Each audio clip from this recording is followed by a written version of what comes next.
You're 6 minutes away from a live episode of Free Talk Live. Listen live at freetalklive.com. From Feature Story News in Washington, I'm Rebecca Foster. The United States and the European Union have announced a new vaccine partnership. The EU says the partnership will aim for a 70% global vaccination rate by 2022 to coincide with the next UN General Assembly. FSN's Lucy Hoff has more. Western nations had come under criticism from the World Health Organization for failing to tackle the issue of vaccine inequity, which had been described by the WHO Director General as a moral catastrophe. Speaking from the UN General Assembly in New York, EU Commission Chief Ursula von der Leyen said the EU would work alongside the United States in a new partnership to boost vaccine production in low and lower middle income countries. There'll also be coordination on investments to build regional manufacturing sites. President Joe Biden announced the United States would buy 500 million more Pfizer vaccines to donate overseas. UK Prime Minister Boris Johnson has urged France to get over its anger over the new security pact between Britain, Australia and the US. Paris says it feels stabbed in the back by the AUKUS pact, which led to the cancellation of a submarine deal between Australia and France. Our UK correspondent Ollie Barrett reports. Speaking in franglais, comments from Boris Johnson that may not go down well in Paris. I just think it's time for some of our dearest friends around the world to prenez un grip about all this, and donnez-moi un break, because this is fundamentally a great step forward for global security. He's been speaking in the US after talks with President Joe Biden, insisting the AUKUS pact is not designed to shoulder anybody out. Boris Johnson claims it's a deal that's good for the world and in particular the Indo-Pacific region. One of Australia's largest earthquakes in years has left buildings damaged in the city of Melbourne, although there have been no reports of casualties. The magnitude 6 quake was felt as far as South Australia and New South Wales, many hundreds of kilometres away from the epicenter. The German government has given a fresh timeline on when it expects the country will reach herd immunity against COVID-19. The country's health minister said the virus will continue to circulate throughout the winter before starting to subside next year. Trent Murray reports from Berlin. The COVID-19 pandemic is likely to last at least another 6 months in Germany, according to the country's health minister. Jens Spahn said the way things stand, Germany was likely to reach herd immunity by the spring of 2022. He stressed that the safest way was through the country's vaccination drive. He also said that timeline depended on the presence of any variants that could evade the current crop of vaccines being used. From bureaus worldwide, this is FSN. With FSN Spotlight, I'm Simon Marks, looking in more detail today at the announcement by the Biden administration earlier this week that it's going to end the travel ban that for a year and a half has prevented people from more than 30 countries from visiting the United States and caused fury in the UK, Europe and elsewhere. In November, America's doors will be open once again, said the White House on Monday. Lisa Mino is travel editor for The Sun newspaper in Britain. To UK travel, it's hugely important. 5 million Brits go to America every year. That's pre-pandemic, obviously. And we were losing about £23 million a day in terms of business with not having that link there. Brits unable to go to the States. Obviously, we changed America onto the amber list earlier on in the summer. And the idea was that we hoped it would be a sort of reciprocal thing at the time. But it's taken the Americans slightly longer to recognise the fact that they want to open up to the rest of the world. But there are still enormous questions about precisely how the policy will be implemented. The White House could not say on Monday how the US will define the requirement for travellers to be fully vaccinated against COVID-19. What will happen, for example, to children who may have had only one jab? And which vaccines will America recognise? That question has not yet been answered either. The details will be important and presumably unveiled in the next few weeks. With FSN Spotlight, I'm Simon Marks. And the top news again. The US and the EU have announced a new vaccine partnership aiming for a 70% global vaccination rate within the next year. UK Prime Minister Boris Johnson has urged France to get over its anger over the new security pact between Britain, Australia, and the US. And one of Australia's largest earthquakes in years has left buildings damaged in the city of Melbourne. And that's the latest feature story news. Rebecca Foster reporting. Sources close to area man Michael Huesmer confirmed this week the unmotivated 29-year-old loser continues to waste his time living a contented life in his hometown near his closest friends and family members and has no intention of leaving. Former classmates told reporters the directionless bum has no ambition to leave his close-knit community for an expensive and stressful life in a big city and is apparently satisfied with remaining a pitiful nobody for the remainder of his unassuming existence. While most of us with dreams got ourselves dingy apartments and soul-crushing jobs in the city years ago, Michael just stayed behind, happy to live his humdrum existence of regular contact with his parents and a town of people who express genuine appreciation for his presence. Honestly, it's pathetic.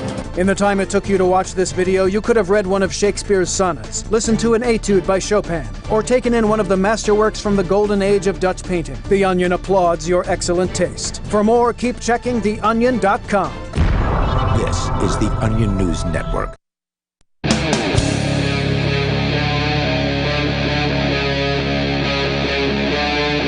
Free Talk Live. It's Free Talk Live. You can bring up anything that you want. Take control of the airwaves if you like. The number is 603-283-6160. That's 603-283-6160.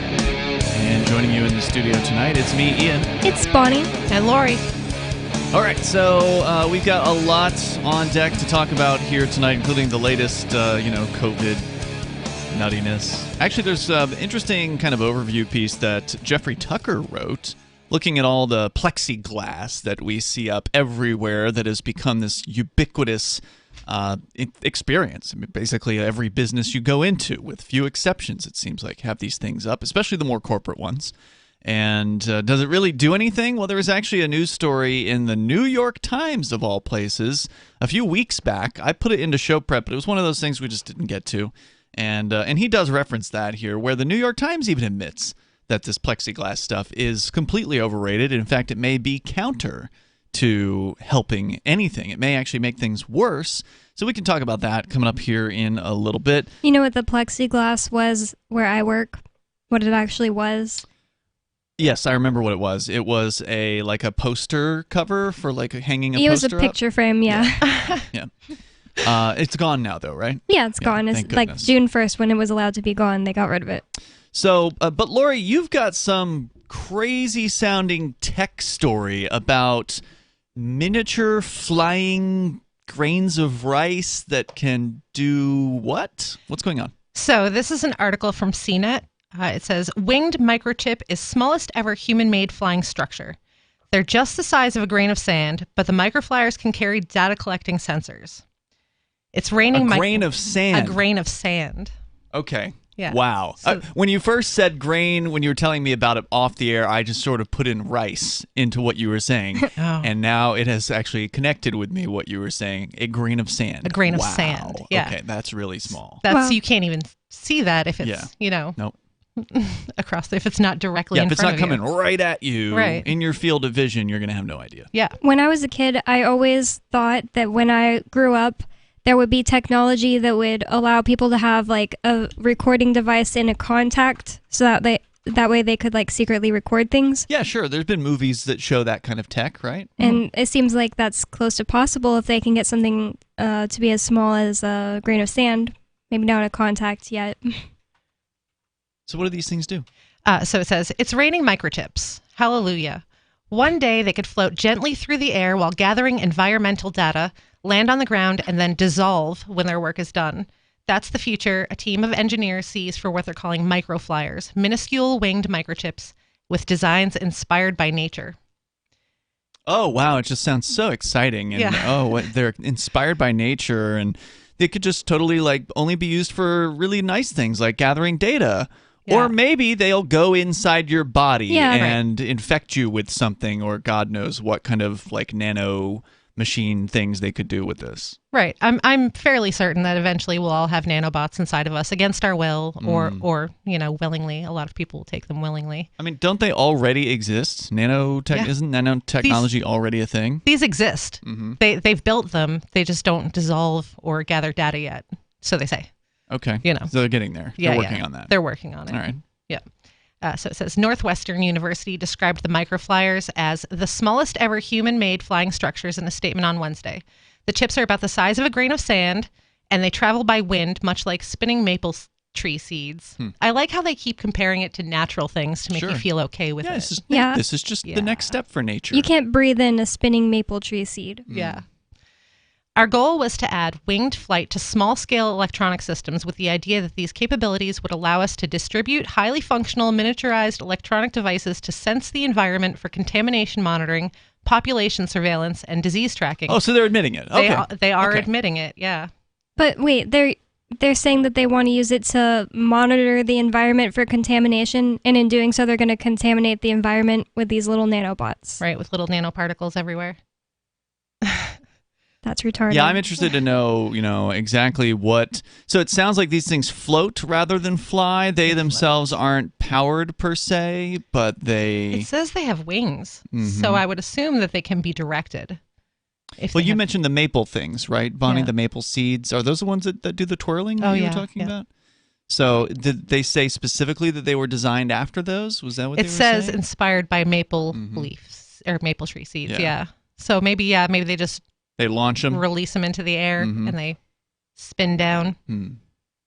Any way that they're traveling is not good. So, a Northwestern video on the microchips emphasizes just how tiny they are, shows how they're constructed, and what they look like when they're flying. I didn't watch the video, so the winged propeller-like design of the microchips means they fall slowly and can ride on the wind. That gives them lots of time to collect data on the way down. The team said they can be equipped with miniaturized sensors, antennas, and even data storage. Huh. Yeah. Well, if they can store data, then you'd have to somehow be able to download that data. So if they have an antenna on them, then they could, in theory, transmit, but then they would need some power source. So, and then what if they just immediately fall to the ground and dissolve before they can? Well, they're transmit? not dissolving yet. That's a vision for what they could do. I think that in the future they want them to dissolve. Yes. Yeah, and we just totally need more metal and plastic dissolving into the soil. Yeah. Already there's a big problem with PC board waste, right? There's a huge problem with this stuff. PC boards are the stuff that's inside your laptop and inside your cell phone, the green board that all the electronics are connected to. There's a bunch of metals, right, that are in these products, and there's a huge amount of this waste because of people are turning over their cell phones every year now, right? You get a new cell phone every year or two at the most. And people are constantly going through these devices. They're consumables. Your laptops probably aren't going to last you more than 5 years or whatever. And all that stuff piles up in landfills and all that. And there's still some valuable gold and things like that in these boards. So the question is, how do you deal with all that? Now they're just going to be raining this stuff down all across the planet or whatever. And the size of a grain of sand. What happens when this gets in your lungs? Right. I was just thinking that when you breathe it in. Yeah. Because it's going to happen. You go to the doctor for a cough, and he says, "Oh, you've got some nanobots in your lungs." Yeah, they've dissolved. Yeah, it's a sticky nanobot situation. Now, maybe these all over your lungs. Maybe these are actually larger than nanobots, right? Because nanobots are designed to be bloodstream level, right? Aren't they supposed to be able to travel through your body and, in theory, strengthen it or fix a thing that's broken or whatever? So grains of sand may be a little bit on the large size for a nanobot. But again, we are talking about a thing that can fly, so it does have to have wings, as they're saying. I think that nanobot is up to a certain size, probably. Okay, maybe. Anything that's teeny tiny like that, I think they just classify as a nanobot. We'll have to look more into to this. Again, the technology is obviously new, and this is what they're telling us about. Right. Right. So, what is it they're not telling us about? And again, if they can put data storage on one of these little guys, then that tells me that there's definitely more going on here, or in theory, there could be more going on here. Because if you're just letting this thing out if its job is to gather information, it has to have a way of relaying that information. So Right. are there already transmitters included on these things? I would assume the antenna is used for that purpose, probably, transmitting to a cell phone tower or something and then But that is condensing that data. I mean, it wouldn't surprise me if they had some crazy batteries now, but normally batteries add some serious weight to a device. They add a lot of bulk to a device, right? So a good chunk of your cell phone is actually the battery that keeps it going for an entire day. One of these things, I mean, if you've ever done like a drone before, you've ever flown or seen somebody flying a drone, most of these drones aren't going to even last 15 minutes up in the sky, and the battery packs are, they're not tiny. So I'm definitely interested in seeing this video on this thing. So I think that part of my biggest problem with it, where they said disease collection, maybe they want you to breathe it in. Maybe that's how they're collecting this disease information on people. Maybe they want you to breathe it in so it goes in your body. Because how else would they track disease unless it's in you? I'm not an engineer, and I'm trying to imagine how this thing would be able to effectively transmit at its size outside of your body. Like if it was inside of you, wouldn't the body block most of its transmission out? I mean, this is the tiniest little thing, right? It's like a grain of sand. We'll talk more about it coming up here. If you want to weigh in, maybe you've heard more about this than we have, 603-283-6160. It's Free Talk Live. Are you tired of governments murdering people around the world? Stop using their money. There is an alternative. Bitcoin is a stateless, free market, non-political currency. Bitcoin cannot be inflated or controlled by any government. By using their money, you're helping the state. Stop doing it. You have an incredible alternative available now. Learn it, use it, spread it. Get started with Bitcoin at Bitcoin.com. That's Bitcoin.com. Do you feel like your nation, state, or community no longer holds your values? Have you dreamt of a place where people agree that liberty is important and are free to pursue their projects so long as they respect the property of others? There are many people just like you that are discovering freeprivatecities.com. Their social media links are at the upper right of the page at freeprivatecities.com. All skill levels will be needed when the first of the Free Private Cities opens. It's sooner than you think. Stop arguing and build. freeprivatecities.com. Breaking weather news. Belize is sunny and around 82 degrees every day this week. What's the forecast for your life? If current politics and economic prospects are cramping your freedom, escape to the tropics. ECI Development has affordable second homes for you to own or rent in Belize and other tropical countries. Places with stable governments and growing economies. Secure your freedom now. To find out more, send an email to ftl@ecidevelopment.com. Brute force, intransigent defiance, adamantine will. These are the hallmarks of the AI tank. These gigantic machines have the firepower of an army, but they also have their own sense of honor and duty. When the world breakers arrive, battle will be joined, planets will shake, and war and peace will never be the same again. World Breakers. Stories from David Weber, Larry Correia, and more. Available August 3rd from BaneBooks.com. Anyone can publish on the internet, but not everyone is publishing material suited for online reading. According to the Yahoo Style Guide, it cautions that internet content has a few seconds, 3 or less, to encourage people to read more, to take action, or navigate to another one of your pages. So make it easy for readers to pick and choose.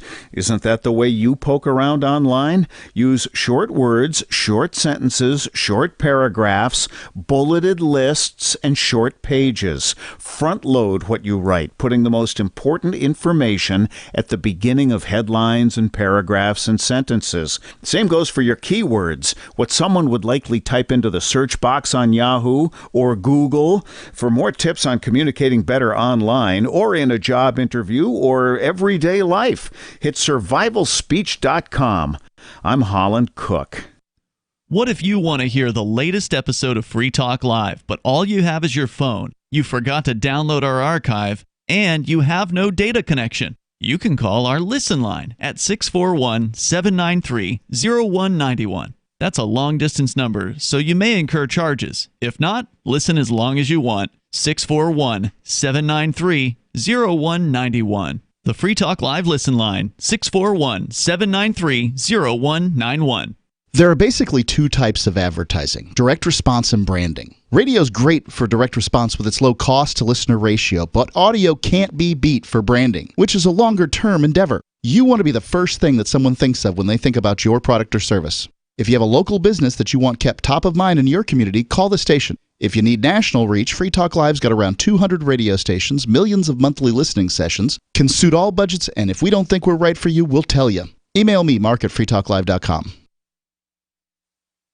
Yep, we still do email. Drop your email address in the entry box at freetalklive.com, and you'll be kept in the loop with Free Talk Live.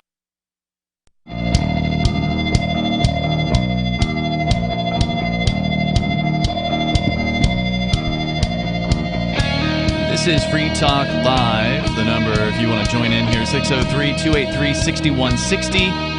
Are we just scratching the surface on what is actually available as far as this microtechnology? We've been discussing a story, Lori, that you brought in here tonight from CNET with these winged grains of sand, the size of a grain of sand, very, very small, not robots, but devices that are being released, in theory, at some point, will be released. What makes them not robots?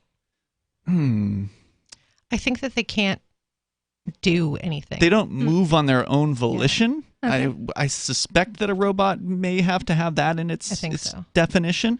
But that's probably coming, right? Like, these things are designed at this point, and I was just watching the 2-minute-long propaganda here from Northwestern University, where it's talking about how, again, it's designed to fall like a maple seed. So and that's just what they admit to us. They might be further along than they admit. Yeah, they look like a propeller. It's got 3 blades on it. It looks like a fan blade. Right, and the actual size of these things, they show them, normally like you would put a thing next to a quarter or a dime, right, to see its scale relative to a thing that you can understand. Here they're putting them next to a ladybug, and there's another image where it's next to an ant, and they're very, very small. Because nature. Yeah. And so they're very, very small, and they're talking about, they do admit, as we mentioned earlier, they do admit that this can be used somehow for population surveillance or disease tracking. Now, how exactly that's going to be the case, it's not really clear. They say they can be equipped with miniaturized sensors, antennas, and even data storage. So again, this, I'm sure, is just scratching the surface of the potential for this particular technology, and it's very disturbing. So if they want them to dissolve on contact with water, is what it says in the article. Mm-hmm. So what happens when it lands in the water supply? Would masses of these things land in the water supply? Well, I mean, hopefully whatever filtering there is out there would catch it. I don't know. It's dissolved, though. Yeah. Now it's a liquid. I don't know what that would mean. Yeah. I guess we'll be drinking all of that, whatever is in that thing. Waste, metal. Yes. There's probably already stuff just as bad in chemtrails. Well, I don't know about chemtrails, Bonnie. That to me, that's a conspiracy theory that there's just really very little evidence for in a lot of cases. Now, that's not to say they haven't actually sprayed things over populations. They have. Like when I was in Florida, they sprayed something called malathion over the entire Western Florida area where I was located. Wow. And they, you knew it because it was covering What things. was their reason? It had to do with the citrus plants. There was some sort of a bug or whatever that they were trying to get rid of. I don't know if it was successful. I don't remember. This was 20 plus years ago. I didn't live there, but in Dugway, Utah, some people that I knew lived there at the time in 2005. Mm-hmm. There was, they test chemical weapons there, so that's why. But thousands of birds fell from the sky all at once. Yeah, they have the proving grounds there. I lived there. Yeah. Now, there are some examples of mass die-offs in animal populations that, like a bunch of fish coming up dead in a lake, or birds flying and dying, a large amount of cows. These things do happen sort of as part of nature, but it's definitely disturbing when it does, and it does make people ask questions as to what's really going on. I wasn't saying that was a chemtrail, by the way. It was obviously just them testing chemical weapons. Yeah, I mean, people have been calling in about chemtrails for a long time here on Free Talk Live, and I consider me a big skeptic on this because the amount of cover-up that you would need for an operation that, like, the chemtrail people believe that everything they see in the sky is a chemtrail. That, you know, every contrail, which is a naturally occurring, there's scientific reasons for these things occurring, and there's some interesting websites out there that go into why some contrails last longer than others, and some of them spread out and others don't, and there's all kinds of like actual science behind this. But the chemtrail conspiracy theorists believe literally whenever they look up in the sky that they're being poisoned, and that's not the way I want to live, and I don't think there's really any evidence to back it up. No, the water's already poison. So well, they're putting fluoride in the water, among who knows what else, or water that lights on fire, like in Flint. You know, things That's like that. Scary water stuff. quality is really severely poor. In this country. And I feel like, you know, let's focus on the things that we can point out that we know are actually happening, like the examples that you've given. These are terrible things. When you leave water supplies in the hands of governments, we shouldn't be surprised when they manipulate them in ways that otherwise might not be done. We've also left the airways in the hands of governments. Yep, that is definitely true. But in order to actually have some sort of mass poisoning going on with chemtrails, you have to have a lot of somebodies. If the program is as big as the chemtrail believers want you to believe that it is, that it's going on constantly, right? That there's constantly people poisoning people and or using mind control. It depends on who you talk to. Is it mind control technology or is it poison? You know, one or the other. The supposed chemtrails. Then you have to have a whole bunch of pilots who are willing to literally poison their own families. Why would they have to know? They would just have to think that it's the normal byproduct of their plane. Because it has to be released, right? So the product is in some sort of tank, in theory, right, on the plane, and somebody has to press a button to open the or it could just be added to the jet fuel. Yeah, I don't know. I don't know about that. I don't know if that's how jet fuel works, because that gets incinerated. Well, jet fuel doesn't melt steel beams. Yeah, I don't know about all that. I mean, there's definitely a lot of controversy surrounding those questions. I think there's a lot of questions to be asked regarding the whole 9/11 thing, but I don't really want to rehash that. I just don't buy it that there could be so many pilots out there who would literally be poisoning their own families, and not a single one of them, not a single one, has come out on their deathbed and said, "Yep, I sprayed chemtrails. I'm so sorry. I killed so many people or poisoned, all these people." There's no evidence except for a bunch of kooks on the internet. One person that's come out and talked about the drone strikes. No, there's been more than one. You're talking about the whistleblower that we just talked about recently? Yeah. I believe Chelsea Manning blew the whistle on drones as well many years ago as well. Okay, so like 2. I mean, there may be more than 2. It's just we don't hear about it. When and I just explained to you that every pilot doesn't have to know what's going on. Not that I actually, I'm not even a hardcore believer in chemtrails. I just don't know why. It makes me so mad when I bring them up. I'm not mad about it. It's just like, there's just no evidence besides a bunch of crackpots on the internet with photographs of contrails in the sky.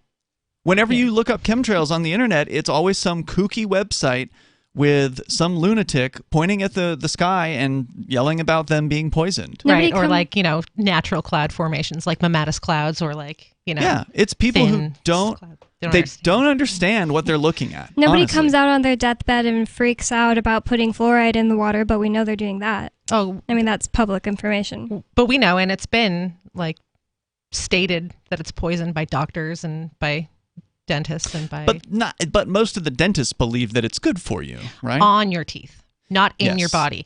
But and it's not they teach them that it's good for you in the water supplies. Like I've had dental hygienists tell me that maybe in the 80s. The reason why I've had them tell me in the last decade that the reason why people's teeth are bad in the Keene area is because there's no fluoride added to the water supply here. They truly believe this. This is like dental school propaganda. No, fluoride doesn't work like that. 603-283-6160. More coming up here. It's Free Talk Live. Free Talk Live's video archives have been on LBRY for years. LBRY is an uncensorable, decentralized, blockchain-based media sharing protocol, and we're big fans of it here on Free Talk Live. In 2020, LBRY launched Odysee, a video sharing website to compete with YouTube, and it's really taking off, now with over 1 million channels, many of whom are disaffected YouTube creators. During YouTube's crackdown for not towing the government line on COVID, the Free Talk Live YouTube channel started receiving strikes and could be completely taken down at any moment. Thankfully, Odysee started offering live streaming, so we're now streaming live every night and posting our video archives permanently to Odysee. You can watch live or anytime on our Odysee channel by visiting video.freetalklive.com. If you want to go all in, download the desktop app at lbry.com, and then every video archive you watch, you'll help seed and keep it online forever. At minimum, we ask you visit video.freetalklive.com and follow us on Odysee today. video.freetalklive.com. From Feature Story News in Washington, I'm Rebecca Foster. The United States and the European Union have announced a new vaccine partnership. The EU says the partnership will aim for a 70% global vaccination rate by 2022 to coincide with the next UN General Assembly. FSN's Lucy Hoff has more. Western nations had come under criticism from the World Health Organization for failing to tackle the issue of vaccine inequity, which had been described by the WHO Director General as a moral catastrophe. Speaking from the UN General Assembly in New York, EU Commission Chief Ursula von der Leyen said the EU would work alongside the United States in a new partnership to boost vaccine production in low and lower middle income countries. There'll also be coordination on investments to build regional manufacturing sites. President Joe Biden announced the United States would buy 500 million more Pfizer vaccines to donate overseas. UK Prime Minister Boris Johnson has urged France to get over its anger over the new security pact between Britain, Australia and the US. Paris says it feels stabbed in the back by the AUKUS pact, which led to the cancellation of a submarine deal between Australia and France. Our UK correspondent Ollie Barrett reports. Speaking in franglais, comments from Boris Johnson that may not go down well in Paris. I just think it's time for some of our dearest friends around the world to prenez un grip about all this, and donnez-moi un break, because this is fundamentally a great step forward for global security. He's been speaking in the US after talks with President Joe Biden, insisting the AUKUS pact is not designed to shoulder anybody out. Boris Johnson claims it's a deal that's good for the world and in particular the Indo-Pacific region. One of Australia's largest earthquakes in years has left buildings damaged in the city of Melbourne, although there have been no reports of casualties. The magnitude 6 quake was felt as far as South Australia and New South Wales, many hundreds of kilometres away from the epicenter. The German government has given a fresh timeline on when it expects the country will reach herd immunity against COVID-19. The country's health minister said the virus will continue to circulate throughout the winter before starting to subside next year. Trent Murray reports from Berlin. The COVID-19 pandemic is likely to last at least another 6 months in Germany, according to the country's health minister. Jens Spahn said the way things stand, Germany was likely to reach herd immunity by the spring of 2022. He stressed that the safest way was through the country's vaccination drive. He also said that that timeline depended on the presence of any variants that could evade the current crop of vaccines being used. From bureaus worldwide, this is FSN. Got Telegram? You can follow our channel there and discuss show prep with other listeners at telegram.freetalklive.com.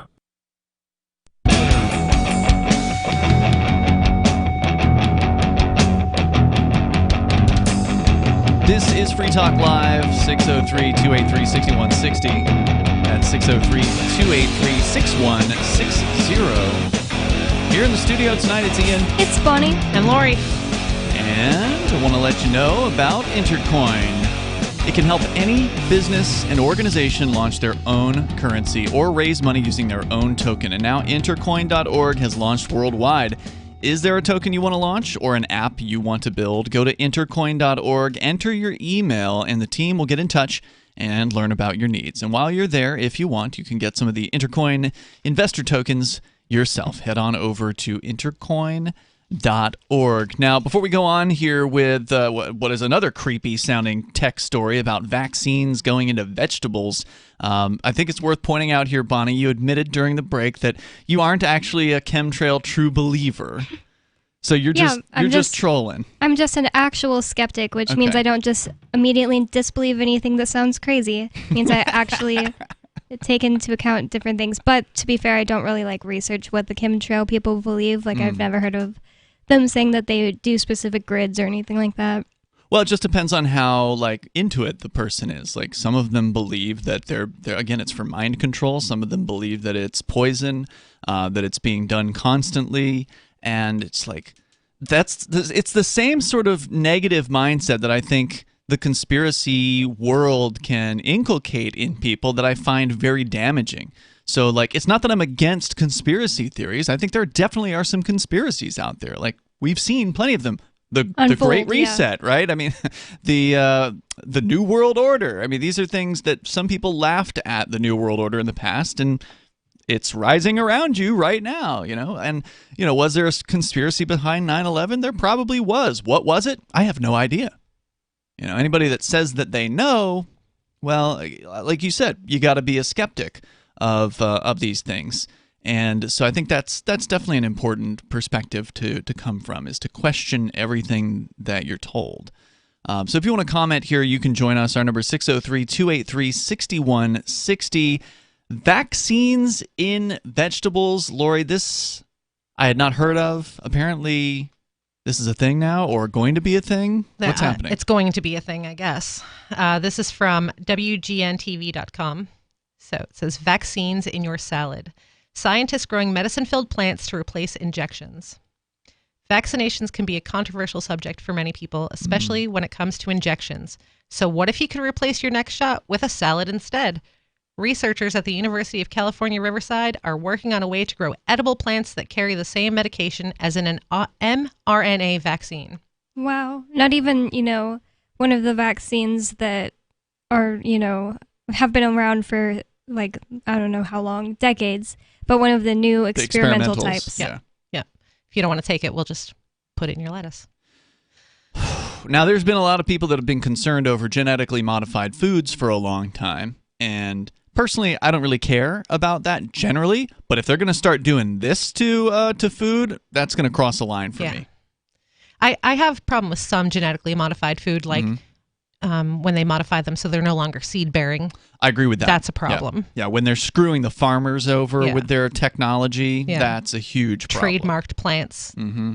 Well, that's based on patents, right? Yeah. So that's based on intellectual property and government mandates and government coercion. And of course, in the absence of the federal government and intellectual property laws, they couldn't trademark a plant anymore. They wouldn't be able to do that stuff. But yeah, those are very concerning. Yeah, well, they trademark the technology to make the seedless Terminator plant. seed. Yeah, so then if a seed lands on a farmer's field through no fault of their own, then they can take over. They their get land. a lawsuit. Yeah, they take down their land because the farmers, they're not running on a huge budget.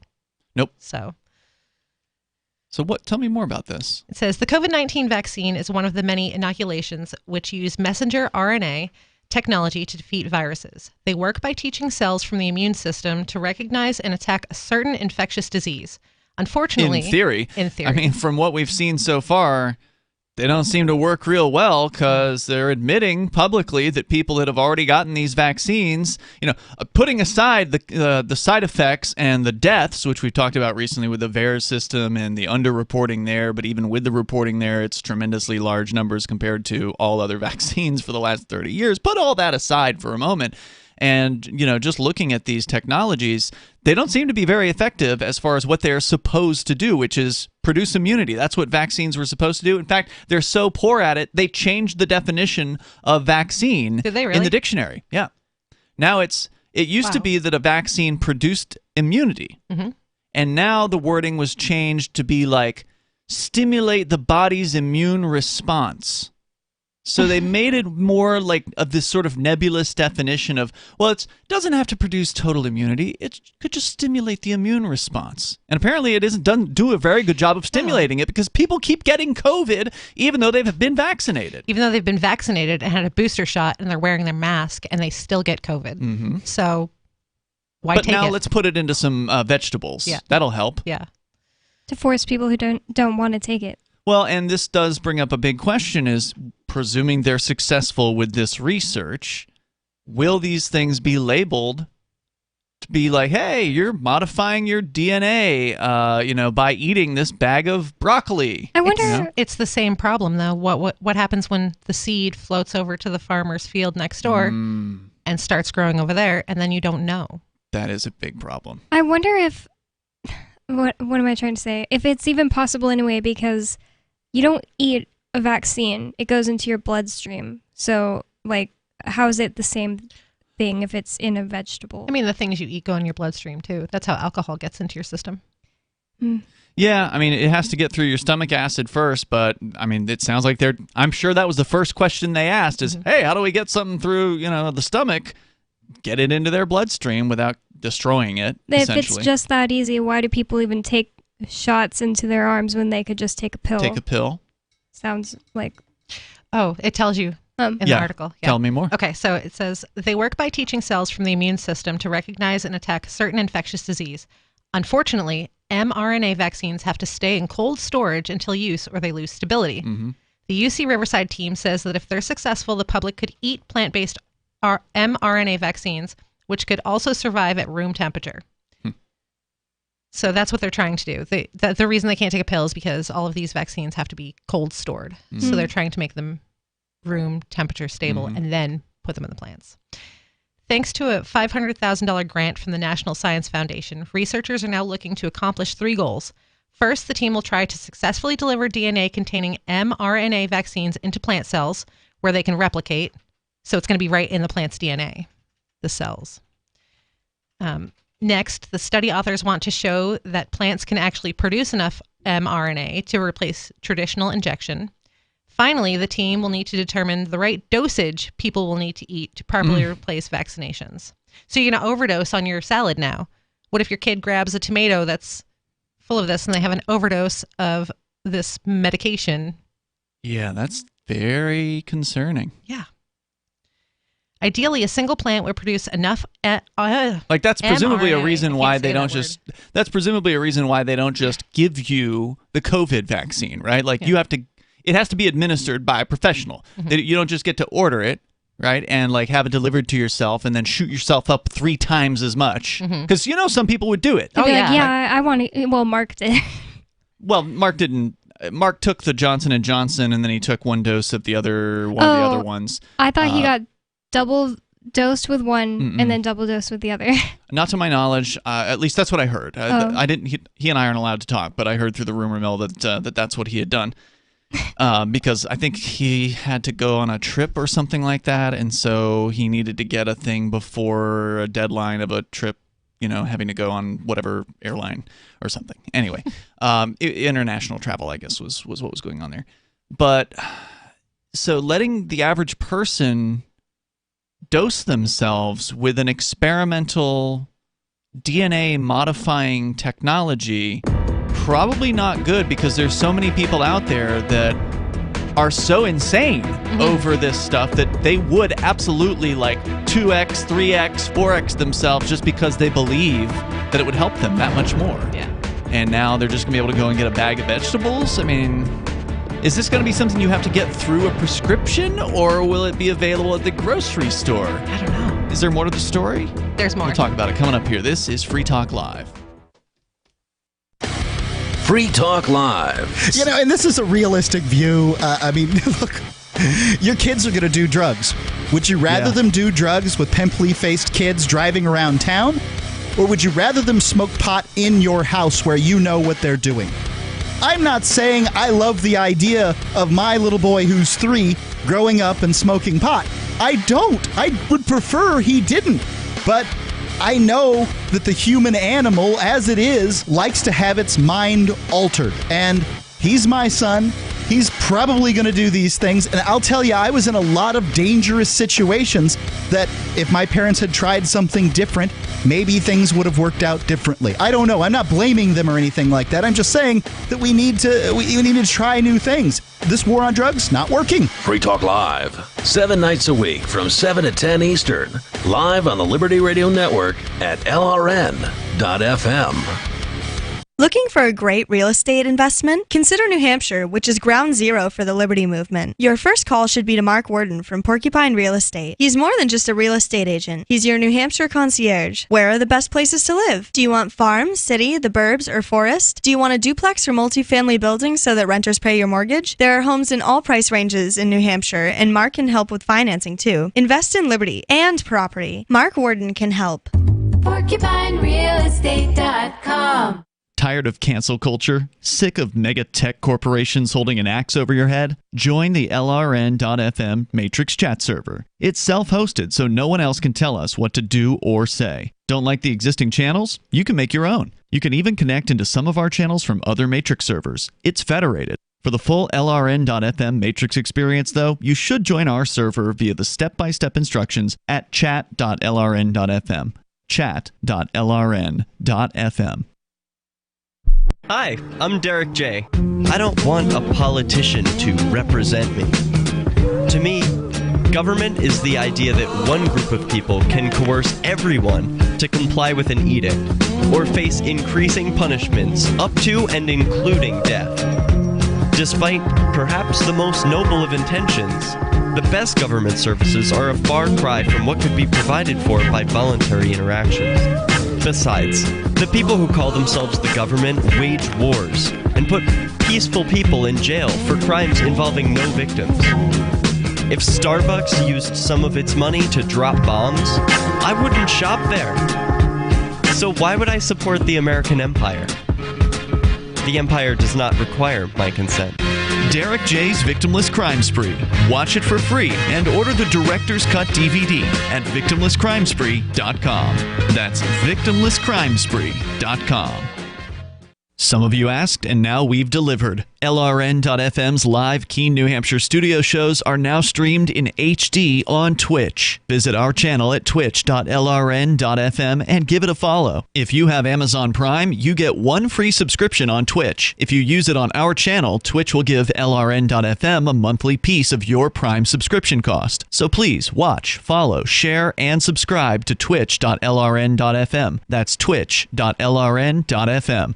So you've signed the Shire Society Declaration and are planning your move to New Hampshire to be around more liberty-oriented people. Next, sign up for the Shire Society Forum at forum.shiresociety.com. There are a bunch of people there who are already in the Shire, and they want to meet you. If you're already in the Shire physically, you should also come by the forums. Remember, not everyone uses Facebook. New people are signing up for the Shire Society Forum every month, so drop in and say hello at forum.shiresociety.com. Do you appreciate what we do? Help us advertise, market, and promote for just $5 a month at amp.freetalklive.com.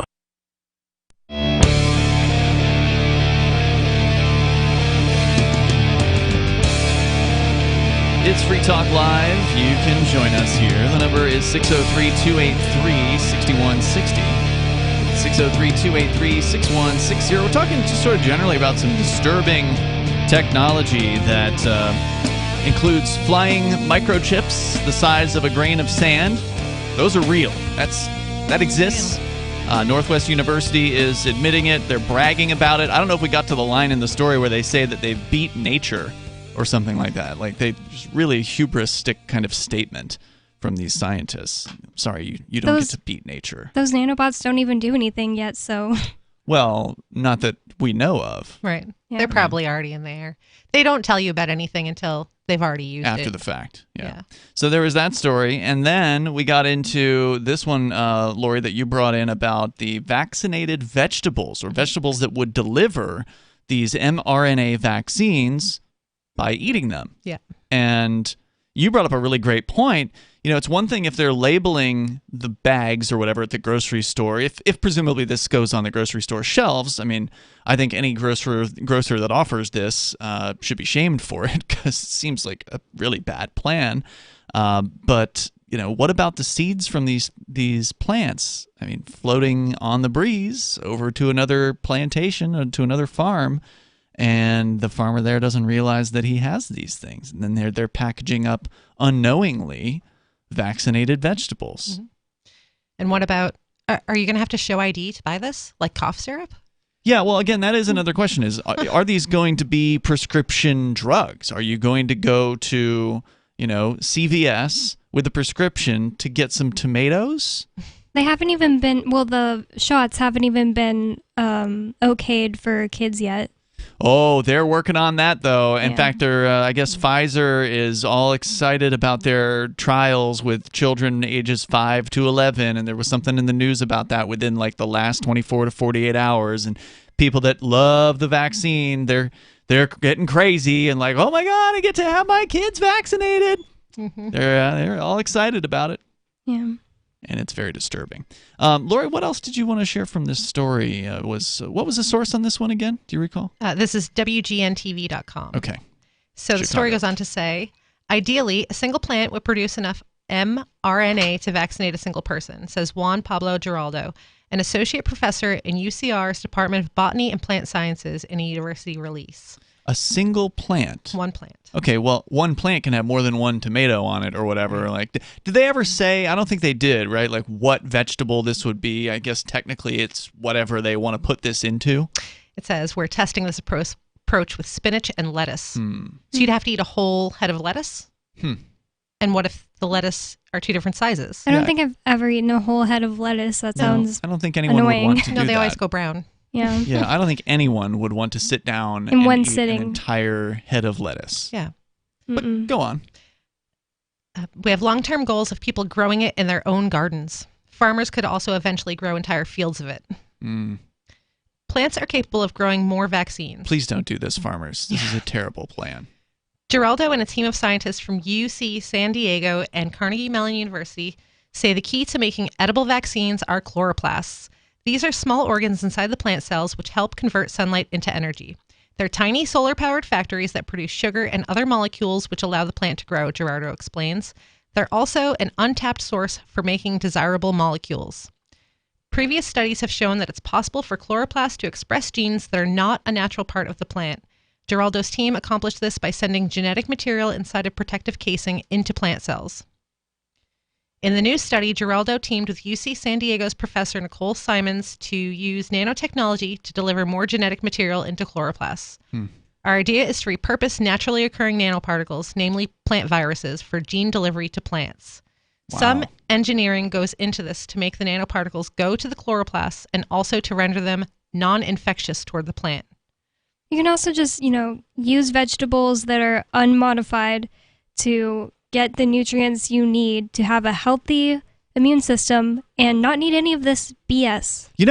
It makes me wonder, like, a lot of the people that support organic are on the left, right? They're hippies. They're into organic growth of vegetables and fruits, and they are willing to pay twice as much or whatever the organic things cost. And there's been some interesting reports on, organics. Are they really worth it? Like, I know John Stossel, I think, did one and basically found that this is almost total BS. There's twice as expensive vegetables. Yeah, it's just not worth it. And they can still use chemicals on your organic plants. Wow. Under certification rules? Yeah, there are still some that they can use that are just as toxic as others. So, all that aside, just looking at the kind of person that these products are targeted at, looking at the leftist, basically, right? Like, I would just guess if you look at the average buyer of an organic plant or a fruit, it's probably going to be somebody that might be voting Democrat.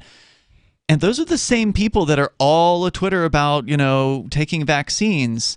But they're also people who've been against genetically modified foods in a lot of cases. So how are they going to feel about this? Just genetically modified humans. That's all they want. Yeah, they're all in favor of that. Not the food. Somebody at a college is working on this. If somebody at a college tells them to do anything, then they'll do it. Mm-hmm. Educated. They're educated. Yeah. It's a very, very disturbing story, Lori, and thank you for bringing that in here tonight. If you want to weigh in, what do you think? Would you take a genetically modified fruit or vegetable salad that has been tweaked to modify your DNA And if they can do it, for the purposes of COVID-19, then they can offer a whole variety of these things, right? Like, change your hair color or something, or like what other things could they do? Well, they recently found the gene that switches off cancer. So that means they can switch on cancer. So why can't they switch on cancer with a plant? That's disturbing. Yeah. And why wouldn't they? Why wouldn't they? Again, the number is 603-283-6160. So I had a sort of related story that I've been sitting on here for a little bit. This came from The Guardian, and it was published, I don't know, a few weeks back. Yeah, August 21st. And this is, again, looking at technology and where it's kind of going with all the fear that's out there. And, of course, fear is a huge driver in the marketplace. If you can scare somebody, if you're the news media, you scare somebody into tuning in and watching the next update and staying through the commercial break. If you are in the world of medicine, you scare somebody into getting the vaccine and then coming back for a booster and so on and so forth. And if you're in the working world, then you are pandering to that fear. If you have a business that people go into, you've got signage up about how you're washing your hands and how you're sanitizing everything. We've seen this stuff everywhere. You put up the plexiglass just to signal to people. Even though the plexiglass doesn't actually help things, it's a signal. It shows that you care. It shows that you got to put people in masks because even though that doesn't do anything, in fact, might make things worse, people believe that it does something. And so you want your customers to feel safe. And so security theater. Yeah, so that's why these businesses are pandering. Well, some businesses are going as far as they possibly can. I mean, there's definitely a range, right? Like here in Keene, New Hampshire, there's some people that have got signage up in their window that says KS for Keene Safe. And they've got like a whole rigmarole of, cleaning mandates and, we clean every 15 minutes or whatever the rules are, right? Like, I don't know what they are. They've got a website. If you care, you can go and look it up. But these are the businesses that want to signal to the people that are afraid that they're doing the most that they can. Well, now, according to The Guardian, a workplace in Bucharest, I don't know if I'm pronouncing that correctly, filled with antivirus innovations could become the new normal in office design, its creators hope. Right? Because a lot of people had to go home. They were sent home from their jobs. Many of them have not been brought back. They're still working from home. Other people, of course, have lost their jobs entirely. Businesses have gone under. But some businesses want to get their employees back into the workplace, but they know that if they're located in a big city, their employees are likely afraid because a lot of the city people believe this stuff. And so they are frightened to death of coming back to work. So, okay, we'll install all these new devices. So let me tell you about it. From Kate Connolly there at The Guardian, not so long ago, it may have seemed more like a futuristic vision of the workplace or a hospital. But the hands-free door handles, self-cleaning surfaces, antimicrobial paint, air monitoring display tools, UV light disinfection robots, and 135 other measures at an office block in Bucharest are here to stay, say the creators behind what they are touting as one of the world's most virus-resilient workplaces, which they hope will become the new normal in office design. They keep saying it. Yeah, the new normal. They're going to keep pushing it, and people, they certainly believe it. We'll talk about what they're doing here. They've got a 5-story building in a western neighborhood of the Romanian capital, and we'll get into what they're doing, because it's totally like creepy, Orwellian, monitoring all over the place, technology down your throat. You can't get away from it if you work in this building. And they want every office to be like this. I'll tell you about it coming up here, 603-283-6160. If you want to join us, you can take control of the airwaves. Hour 2 is on the way, 603-283-6160. This is Free Talk Live. Are you tired of governments murdering people around the world? Stop using their money. There is an alternative. Bitcoin is a stateless, free market, non-political currency. Bitcoin cannot be inflated or controlled by any government. By using their money, you are helping the state. Stop doing it. You have an incredible alternative available now.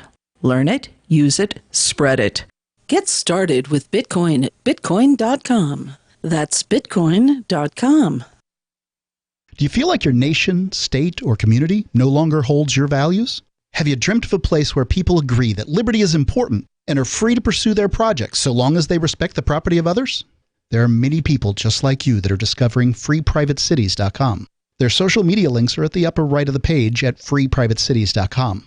All skill levels will be needed when the first of the Free Private Cities opens. It's sooner than you think. Stop arguing and build. freeprivatecities.com. The new 4th edition of Healing Our World, The Compassion of Libertarianism, will take your understanding of liberty to a deeper level and has over 1,300 updated references, new cartoons, and a foreword by Dr. Ron Paul. With discounts for multiple book purchases, the 4th edition of Healing Our World is a great gift for the liberals, pragmatists, environmentalists, and Christians in your life who think libertarianism is cold-hearted. Get yours today at healing.freetalklive.com and use promo code FTL for a $5 discount. If you want to know the latest about Free Talk Live before we go on the air, all you need to decide is how you want it delivered. It's your choice. Visit news.freetalklive.com to receive our usually weekly news updates by email. Plus, we have a Twitter account at twitter.freetalklive.com, and you can follow us on the decentralized Mastodon platform at toot.freetalklive.com. So please follow us at toot.freetalklive.com and sign up for our emails at news.freetalklive.com. You're listening to the live edition of Free Talk Live. Hour number 2 is next, after the news, here on the Liberty Radio Network at LRN.FM. From Feature Story News in Washington, I'm Rebecca Foster. The United States and the European Union have announced a new vaccine partnership. The EU says the partnership will aim for a 70% global vaccination rate by 2022 to coincide with the next UN General Assembly. FSN's Lucy Hoff has more. Western nations had come under criticism from the World Health Organization for failing to tackle the issue of vaccine inequity, which had been described by the WHO Director General as a moral catastrophe. Speaking from the UN General Assembly in New York, EU Commission Chief Ursula von der Leyen said the EU would work alongside the United States in a new partnership to boost vaccine production in low and lower middle income countries. There'll also be coordination on investments to build regional manufacturing sites. President Joe Biden announced the United States would buy 500 million more Pfizer vaccines to donate overseas. UK Prime Minister Boris Johnson has urged France to get over its anger over the new security pact between Britain, Australia and the US. Paris says it feels stabbed in the back by the AUKUS pact, which led to the cancellation of a submarine deal between Australia and France. Our UK correspondent Ollie Barrett reports. Speaking in franglais, comments from Boris Johnson that may not go down well in Paris. I just think it's time for some of our dearest friends around the world to prenez un grip about all this, and donnez-moi un break, because this is fundamentally a great step forward for global security. He's been speaking in the US after talks with President Joe Biden, insisting the AUKUS pact is not designed to shoulder anybody out. Boris Johnson claims it's a deal that's good for the world and in particular the Indo-Pacific region. One of Australia's largest earthquakes in years has left buildings damaged in the city of Melbourne, although there have been no reports of casualties. The magnitude 6 quake was felt as far as South Australia and New South Wales, many hundreds of kilometres away from the epicenter. The German government has given a fresh timeline on when it expects the country will reach herd immunity against COVID-19. The country's health minister said the virus will continue to circulate throughout the winter before starting to subside next year.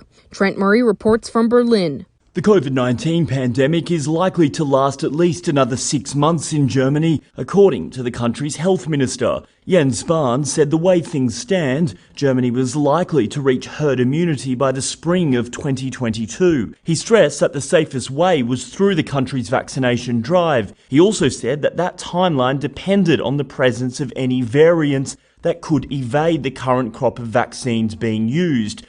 From bureaus worldwide, this is FSN. With FSN Spotlight, I'm Simon Marks, looking in more detail today at the announcement by the Biden administration earlier this week that it's going to end the travel ban that for a year and a half has prevented people from more than 30 countries from visiting the United States and caused fury in the UK, Europe and elsewhere. In November, America's doors will be open once again, said the White House on Monday.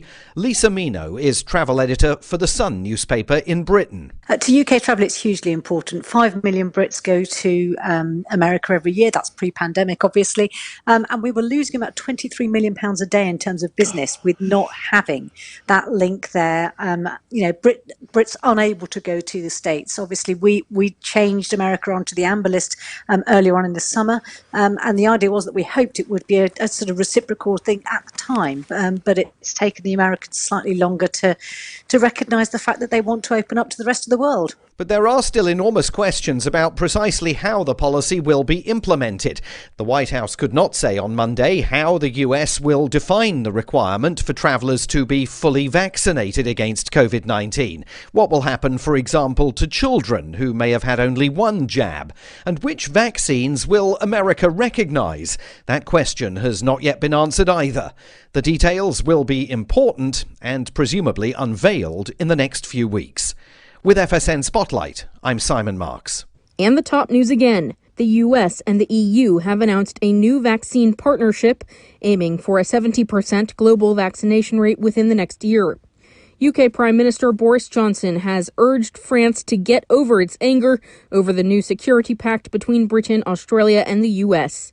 And one of Australia's largest earthquakes in years has left buildings damaged in the city of Melbourne. And that's the latest feature story news. Rebecca Foster reporting. Geneticists gathered at a conference this week to debate the ethics of cloning human beings and compelling them to fight to the death in a rock-filled pit for our amusement. Experts at the conference reportedly discussed questions key to the scientific field, such as the morality of arming hundreds of clones with maces and pitting them against each other on a small platform surrounded by molten lava. Cloning humans and goading them into viciously battling certainly raises ethical questions. It's important that we consider this topic with an open mind. Whether or not we should be stranding clones on a desert island, assigning them weapons by a lottery system and making them murder one another tournament style remains a matter up for debate.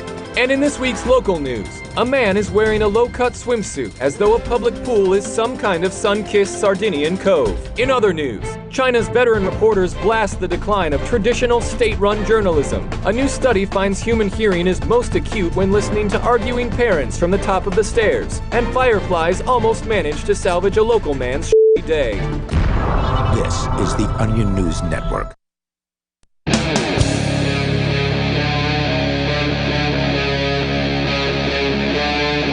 Free Talk Live.